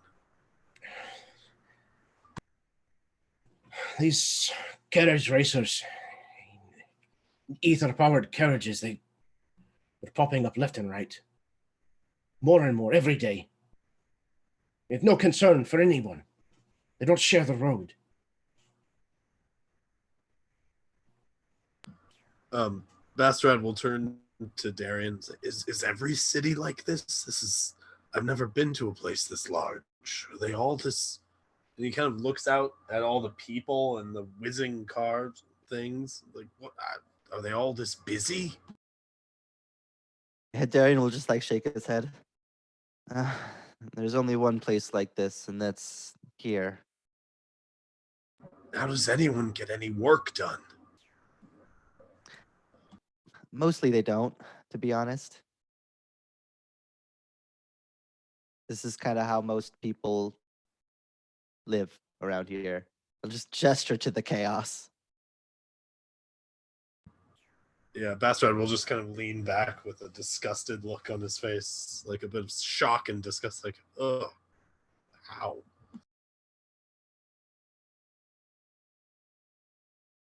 It would seem much has changed since last I was here. They're using God's breath to power carriages.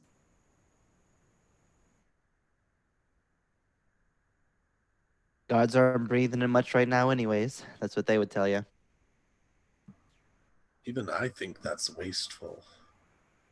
I don't know how much more ether there is to be mined or gotten or however it's collected. Wasteful and blasphemous. If you're kinda trying to shrugs at avoid that. blasphemy, you're in much the wrong place.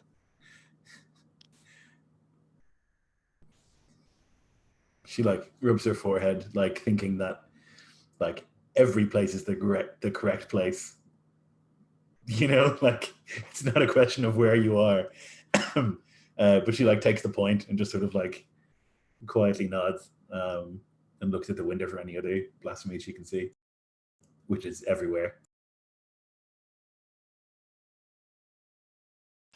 Now that actually brings up a good point, though, because in the sense that the Aether Elves have used ether for religious practices, in the sense of ascending, to use it and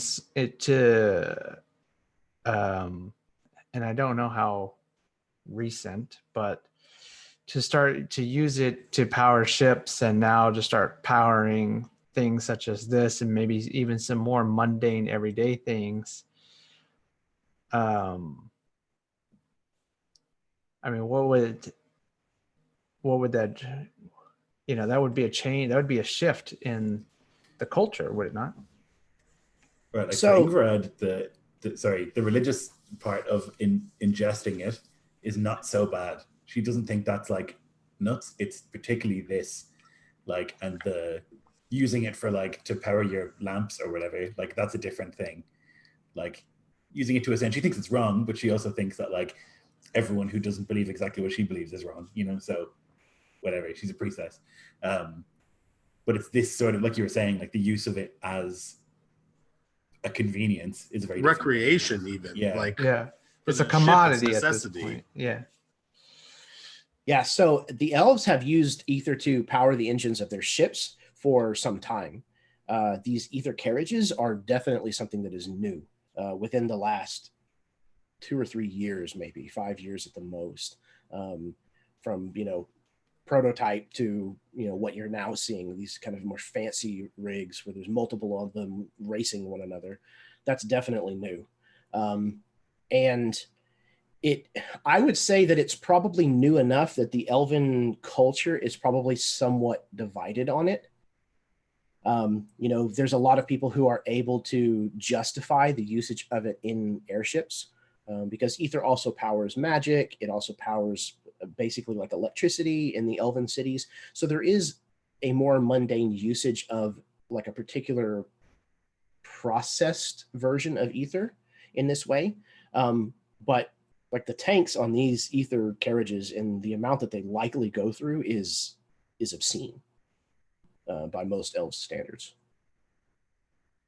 Yeah, the way like I would see it is like, so at first, at some point, like it was a religious thing, and then of course as government and civilization structure, everything then becomes not only religious, but it also becomes militant, hence the airships and so forth. But now it's that point to where like the city has become so I don't know what's the word I'm looking for, but it's so much so that like at the ground level, like people are so bored that they have nothing better to do than to use this for their own entertainment. Hence carriage racing and who knows what else, you know, like the elves here have just become so involved in just themselves.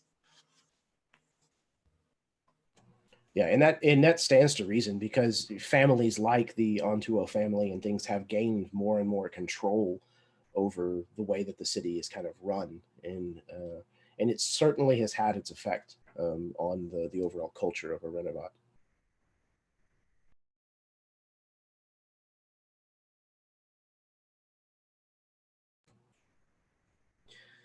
So you do arrive at the Ontuo family's estate outside of the gates. There are armed guards waiting outside. And as the carriage pulls up and you disembark from the carriage, several of the guards come forward and open the door of the carriage, help you out. And one of them approaches and says, "Do you have an appointment?" I sent word ahead. I am a room of the Calladora. I come with news for the Antano family. Yes, you are expected. Please, come this way. And he kind of turns and marches towards the gate. You're led through the front gate and into this a walled compound. This place looks like it could be turned into a fortress in a moment's notice.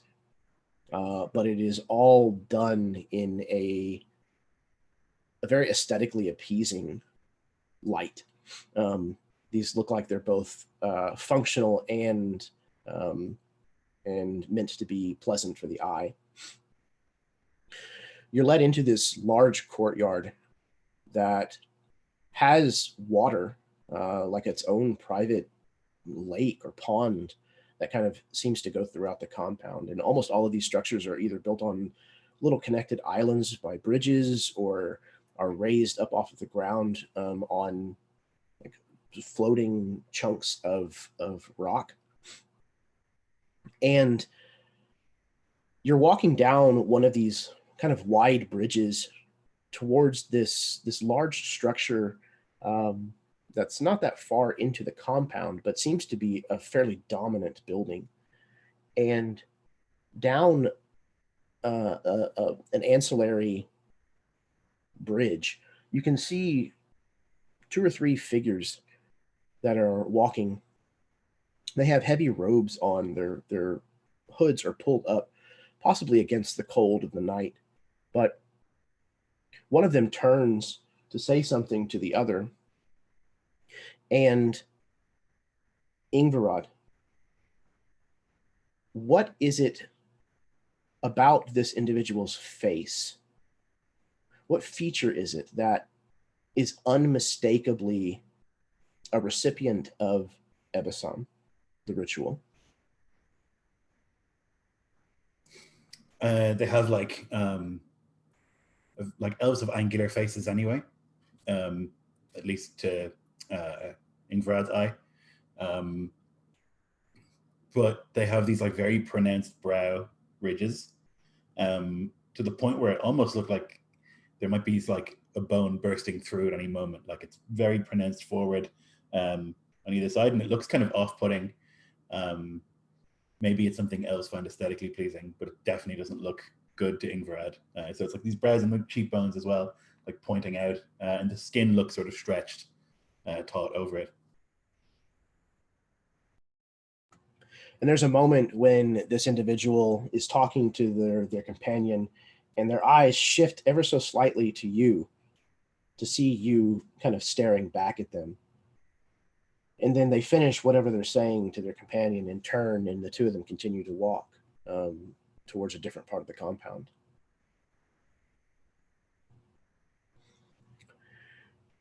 These guards lead you forward towards this structure still.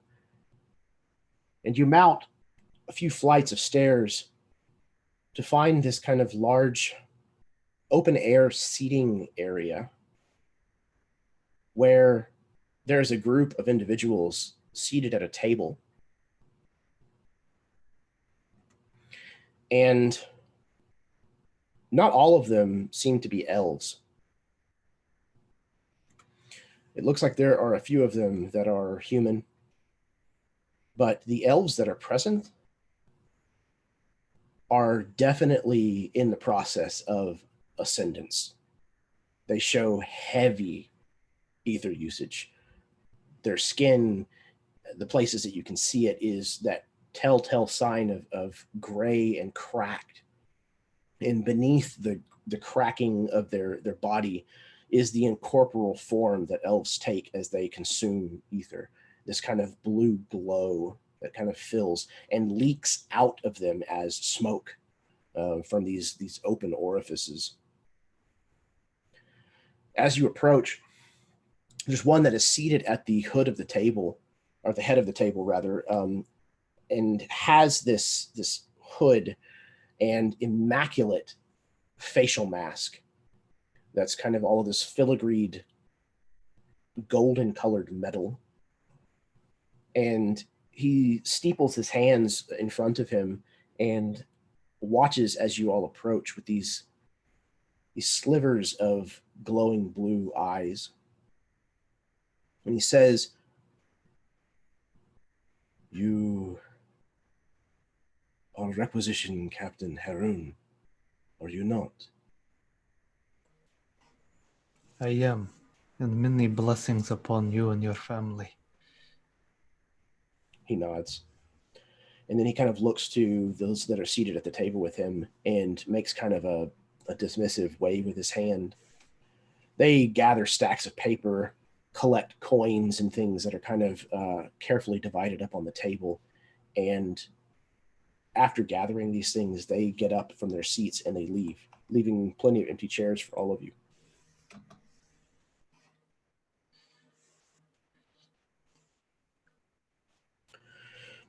He gestures to the seats. Yeah, Harun would move towards one of the chairs. As he sits, I wish that my visit did not come with such grave news, but I feel that it is important to inform you.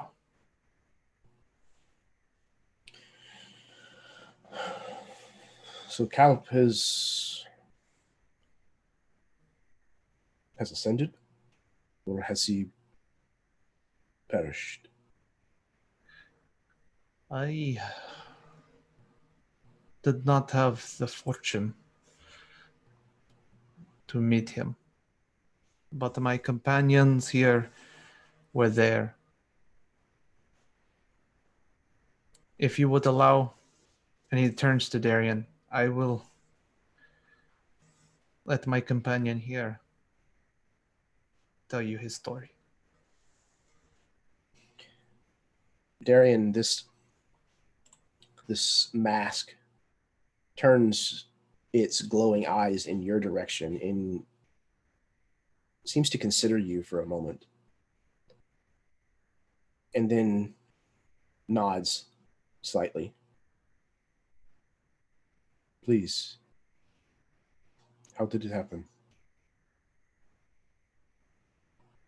Arian will do his best to try to like hide the like awkward thought process going through his head of like trying to explain how we destroyed their ship, which killed Kelp, without telling them that we destroyed their ship.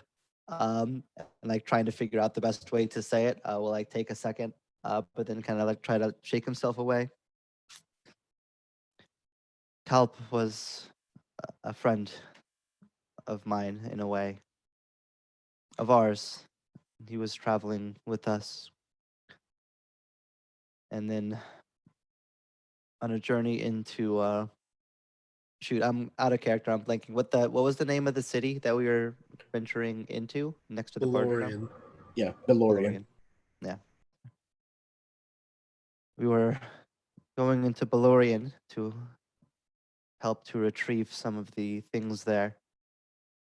And there was an accident, a collapse.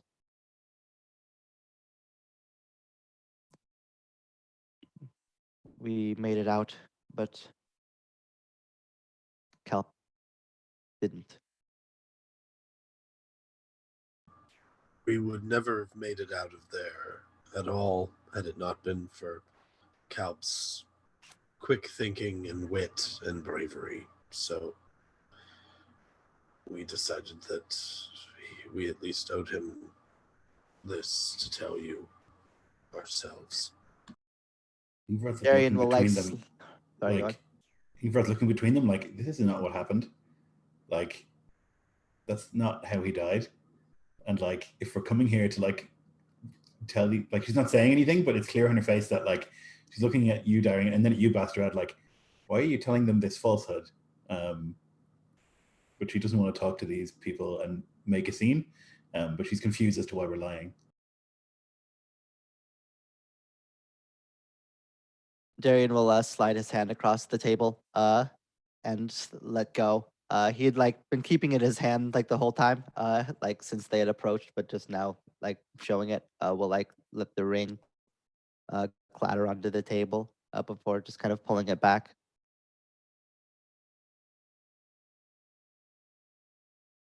His glowing blue eyes have definitely come to settle on Ingvarad's discourse for a moment before they then turn downward towards the signet ring that you have just dropped.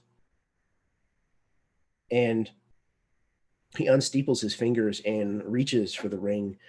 And as he picks it up, you can all visibly see flakes, like pieces of his fingers and hands when it makes contact with this ring, literally come off and flutter towards the table before disappearing in something between ash and smoke.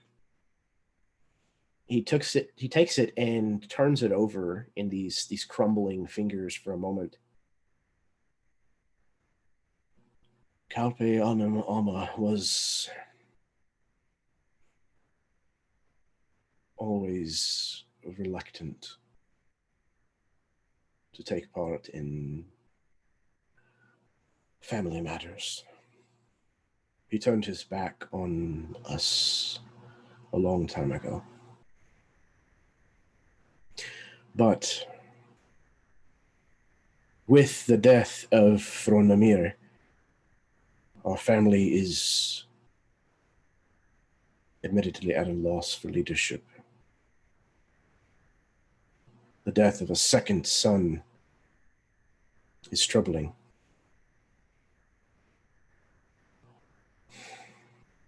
As lost as he may have been. Thank you for bringing this news to us. Is there something you can take as payment, reward for taking the journey here and bringing this information? We'd like some information. She like says it before she, and she almost like does that sort of like, doesn't quite do it, but like she just spoke with it thinking. Information. It is an expensive commodity, depending on what realm it is you wish to know more about.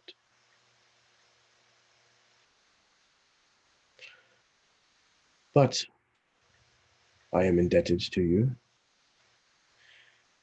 So name your price. What information is it that you seek? We seek information of a ship that arrived here from Bardadum not long before our arrival. From the city of Belorion. That is correct. Ships have been coming from Belorion for months now. Before the long night, that is. This would be This one had a specific purpose. I saw a man in your courtyard whose face was distended with some sort of growth. Something that I have seen before.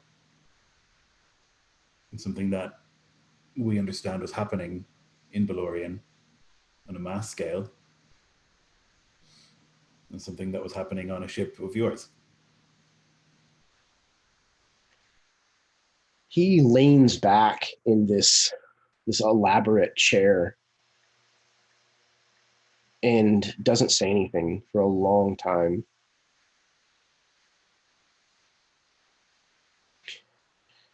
As I said, certain information is an expensive commodity.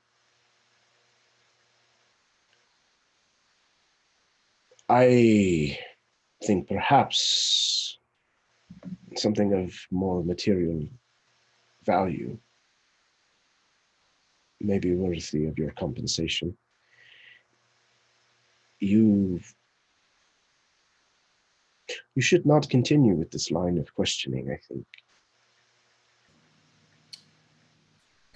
Well, my sister was murdered through this process. And so It's unfortunate. And so, unfortunately, material gain is not going to be enough in this case.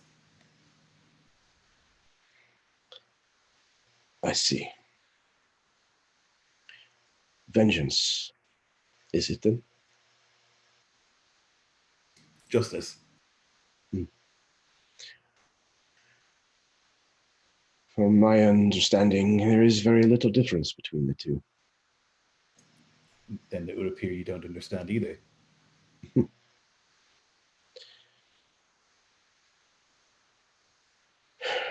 This is not something that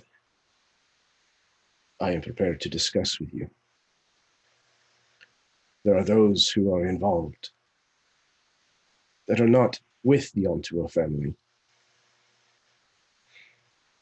But they are not people that I am willing to cross.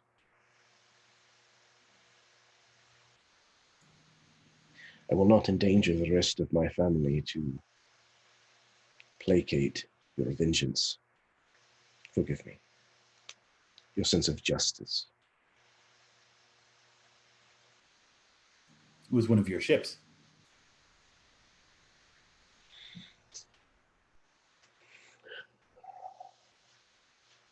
We have a great many ships. It is unfortunate to learn that it was destroyed. True. But we are not in charge of everything that happens on our ships. But you are responsible for it.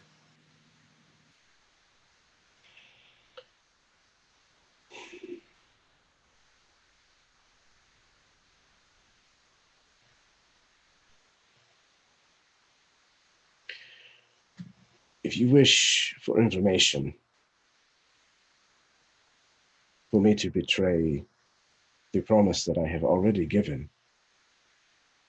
and endanger myself and my family, you will need to compensate me. The information that you have brought me, while Interesting. As I said, Calladora had lost his way. His death, I fear, has probably impacted all of you more than it will impact our family.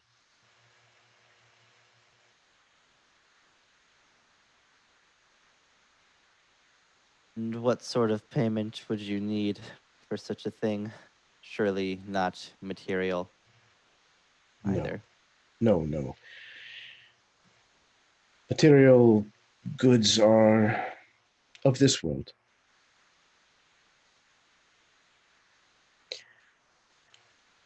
You seem to be a capable group. Varied. Strong.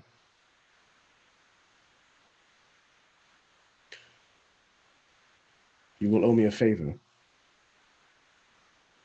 which I can call upon in the future.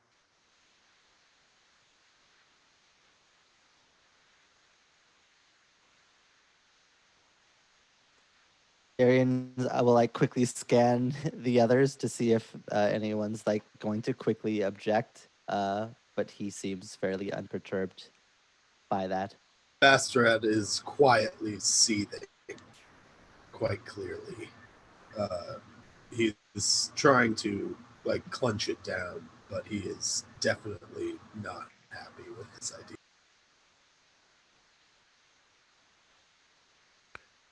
There is a lot of subtext happening here, and Katya is picking up on none of it.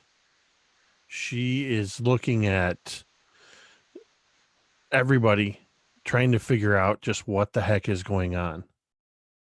But at this point is also smart enough to keep her mouth shut.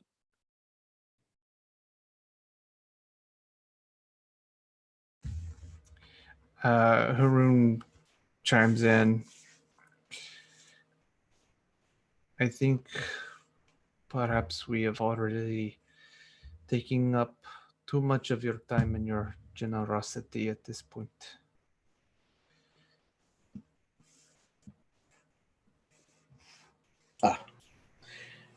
It is not. We have no accord, then, I take it. We have to find out what happened. She's my sister. And beyond Let's that, do it. What's one favor for another? He says, like, obviously knowing that this is not an even trade, but at least uncaring. Yeah, Haroon making eye contact with Ingvarad. Ingvarad, are you sure that you want to do this? This is not something that you should make a decision light.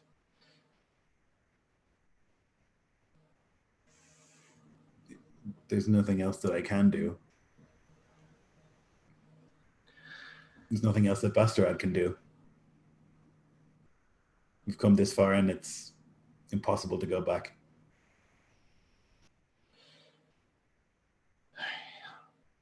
I see. Very well.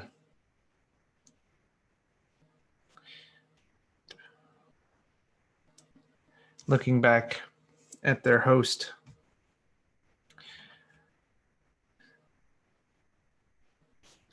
then I suppose we should make this official. Yes, wonderful to hear.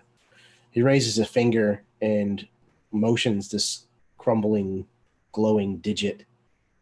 And another elf who's far less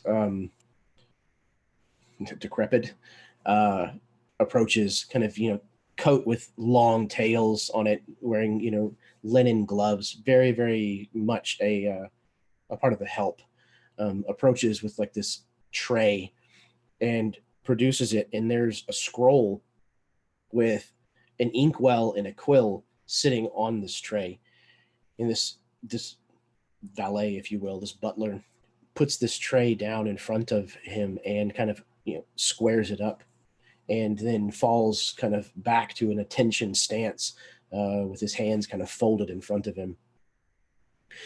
Your host reaches down and unfurls these two kind of golden pins that this scroll is stretched between, unfurls it, and kind of scans it for a moment before putting it flat on the table and spinning it around to slide it towards you. He says, "I have already had a document drawn up. It only requires your signatures."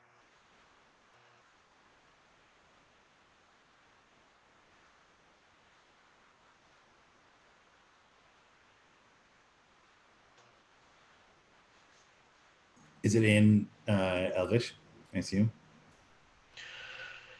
Yes. There would probably also be common tongue, which is the tongue that most humans use for trade. I would imagine it has both.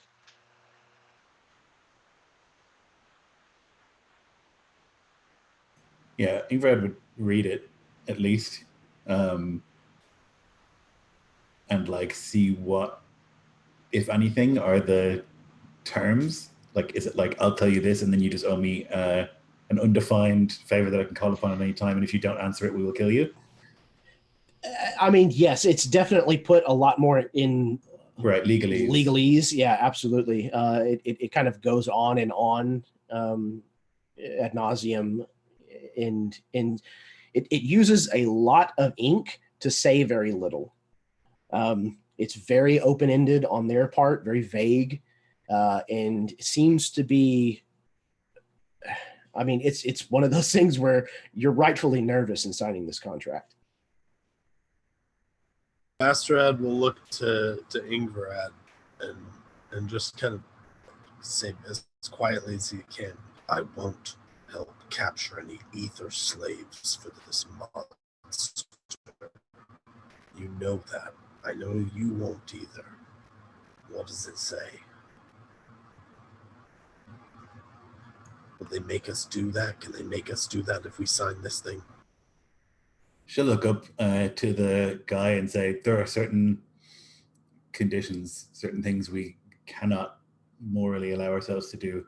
We are both spiritual figures. We would go against our creeds. That can be negotiated, I assume. I wouldn't have you do anything so trivial as hunt down escaped slaves. No, of course not. Morality is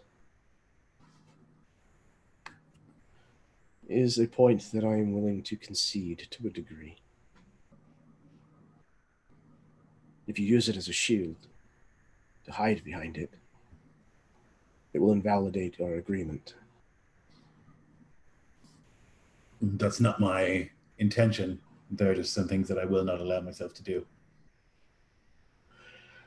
I can understand that, even if it is not something that I necessarily respect.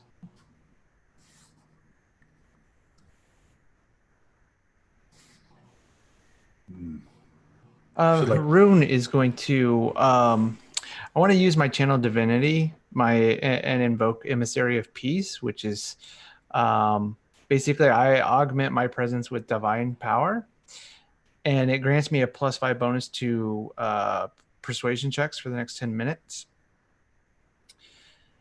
And a couple of things that I want to negotiate as part of this contract.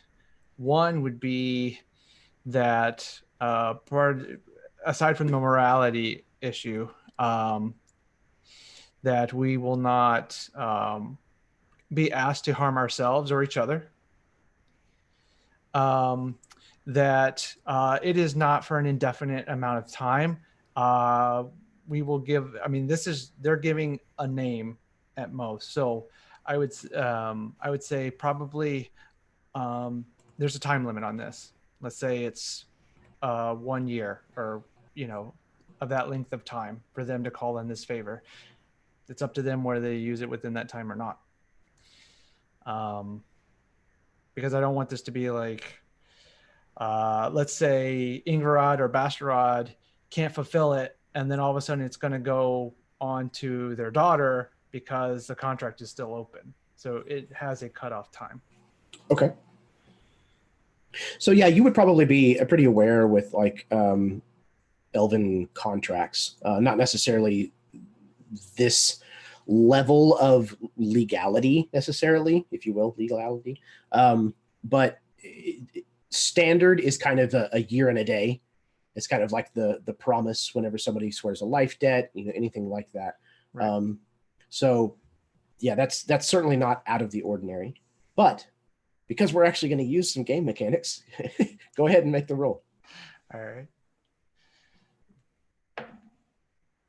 All right, nice. I got an 18 on the die. And then my, let's see, so that's +5 from my bonus and +5, so +10, so 28. Goodness gracious. Yeah, he listens to you kind of spell out these points of negotiation, these addendums, these riders that you want added to this contract. And he watches you for a moment, Haroon, and he says, "It appears there's good reason why you were celebrated as a hero of the Calladora. You understand obligation, duty, order, and how these things are needed, even whenever there are dire things that must be done.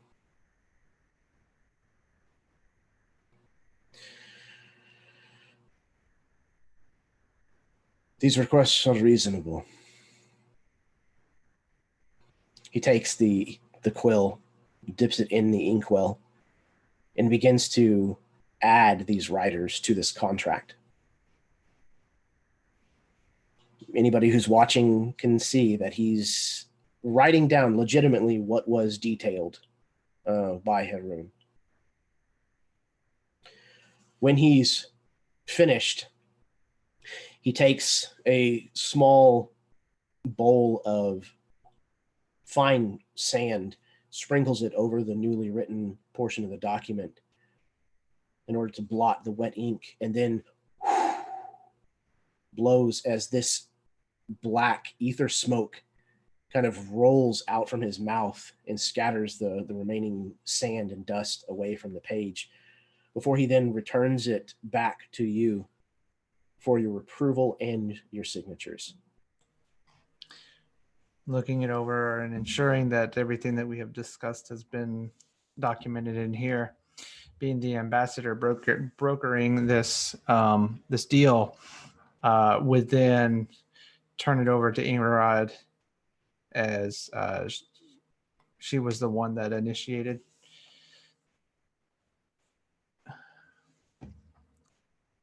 It's up to you. We shall give it a last once over, and then look at this elf, I guess, though she doesn't really think he's an elf anymore, for a time, and then sign.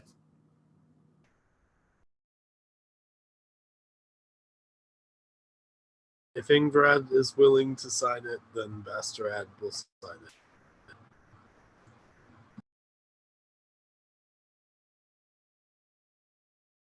Is anyone not signing their name to the contract?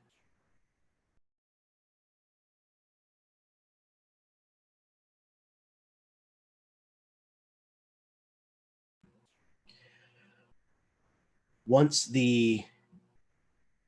okay, there's a potential point here. Is Vidaris signing the document? I will leave that up to Basterad and Ingrid. She's not part of the No, she wasn't gang. even here. Yeah, she was Right. on the ship. So I think there's probably that moment that plays out at the negotiation table where he is of the understanding that she's a part of the group and is including her in this negotiation. And once you have clarified that, filtered through Haroon's deft diplomatic context, agrees to omit her from this contract. So once the five of you have put your signatures down, He then turns the document around and signs his name as well. Once again, blots the wet ink for all of the signatures. And once that's done, he takes one final kind of look over the document before rolling up the two scrolls rods back together again and placing it back on the tray and motioning for this butler to come and retrieve it. Wonderful. I greatly appreciate when a business deal is complete. And for my part of it, I will not tell you the information that you seek. But, as detailed in this contract, if you run afoul of this group, you are never to mention the Ontua family.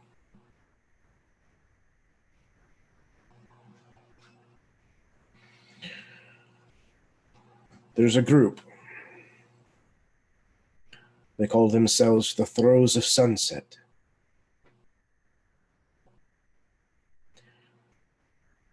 They have been performing this ritual that you spoke of, this Ebesam, for close to a decade now.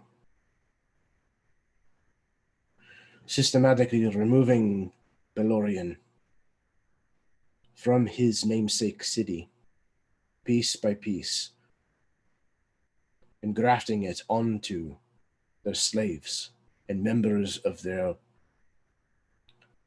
we'll call it what it is, a cult.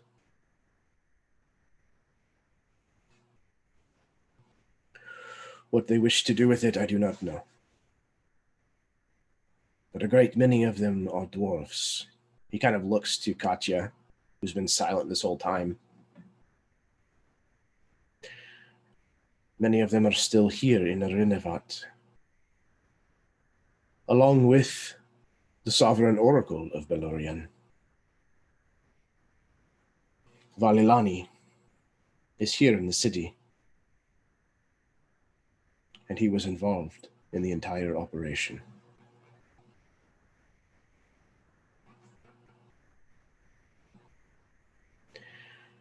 Now you can see why this information did not come cheaply.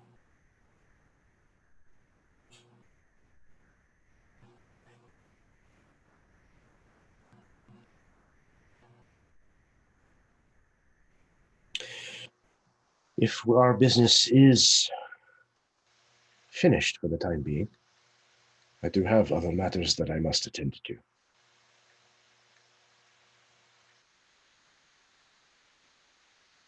Yes, of course.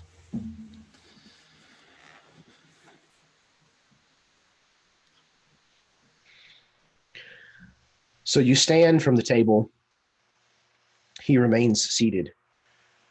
And the guard that led you here has been standing nearby the entire time, just waiting patiently, and receives you as you kind of leave this negotiation table.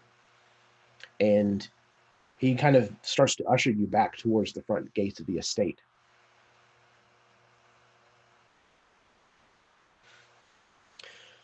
And as you head back into the dreaming city, the elven city of Arinivat, I think this is where we're going to go ahead and end the session. All right. Well, thank you guys so very much. Y'all are just absolutely incredible. The first half of that game was just one fantastic roller coaster ride of emotional role-playing scenes with some very, very deep philosophical notes to it, which I was very, very pleased to see play out. So, yeah, anybody who has been watching this, thank you very, very much for tuning in tonight. If you watch it in the future, thank you as well.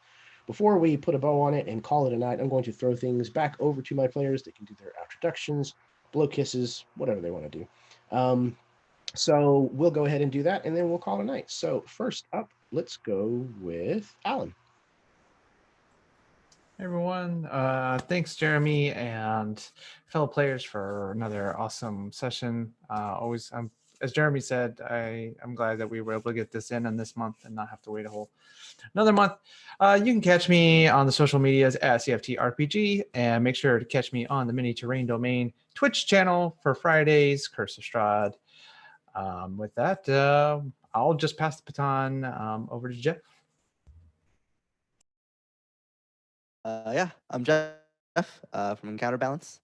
And yeah, super glad to be back in this game after missing last time. It's always one of the best games and most interesting and dramatic conversations that I think that I see in a lot of games in a really great way. So yeah, very glad to be back in it, and glad that we've now signed our life away to a mob boss. I'm sure that'll go great for Darian in his quest to like not be a criminal. But yeah, other than that, a great game as always. Looking forward to the next time for sure. I'll just pass it to Lloyd. Yeah, great.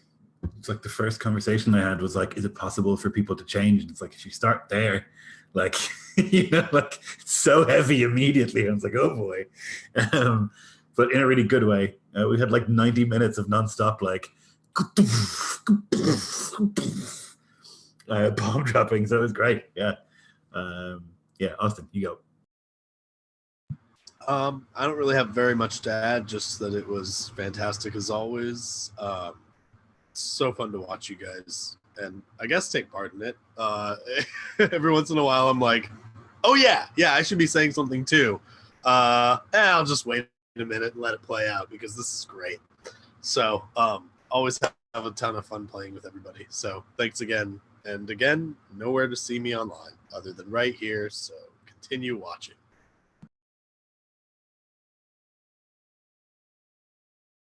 Oh yeah, Jake. Oh, I was just gonna say, I think I'm the only one left, aren't I?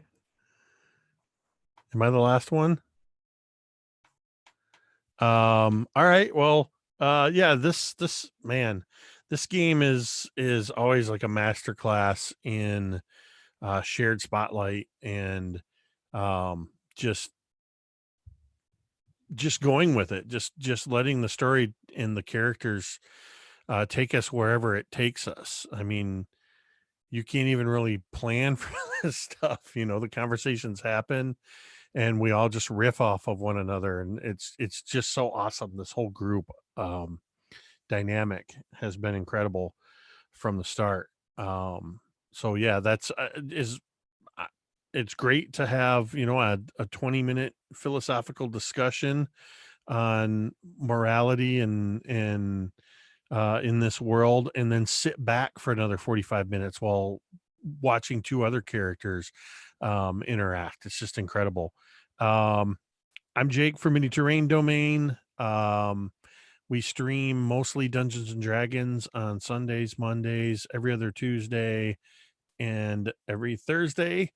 Couple times a month, you can catch Jeff and Lloyd, along with Megan, Connor, and Philip, over on Mini Terrain Domain. And then, as Alan has mentioned, he runs a Curse of Strahd game every Friday night over on the channel as well. And Jeremy is in our Thursday game tomorrow, the Dawnbringers campaign, where you can tune in to find out what ham or die means. Absolutely. Anybody who has mentioned a channel, you will be able to find the link to that channel in the description of the video down below. Maybe not presently, but by tomorrow, I will get it all done.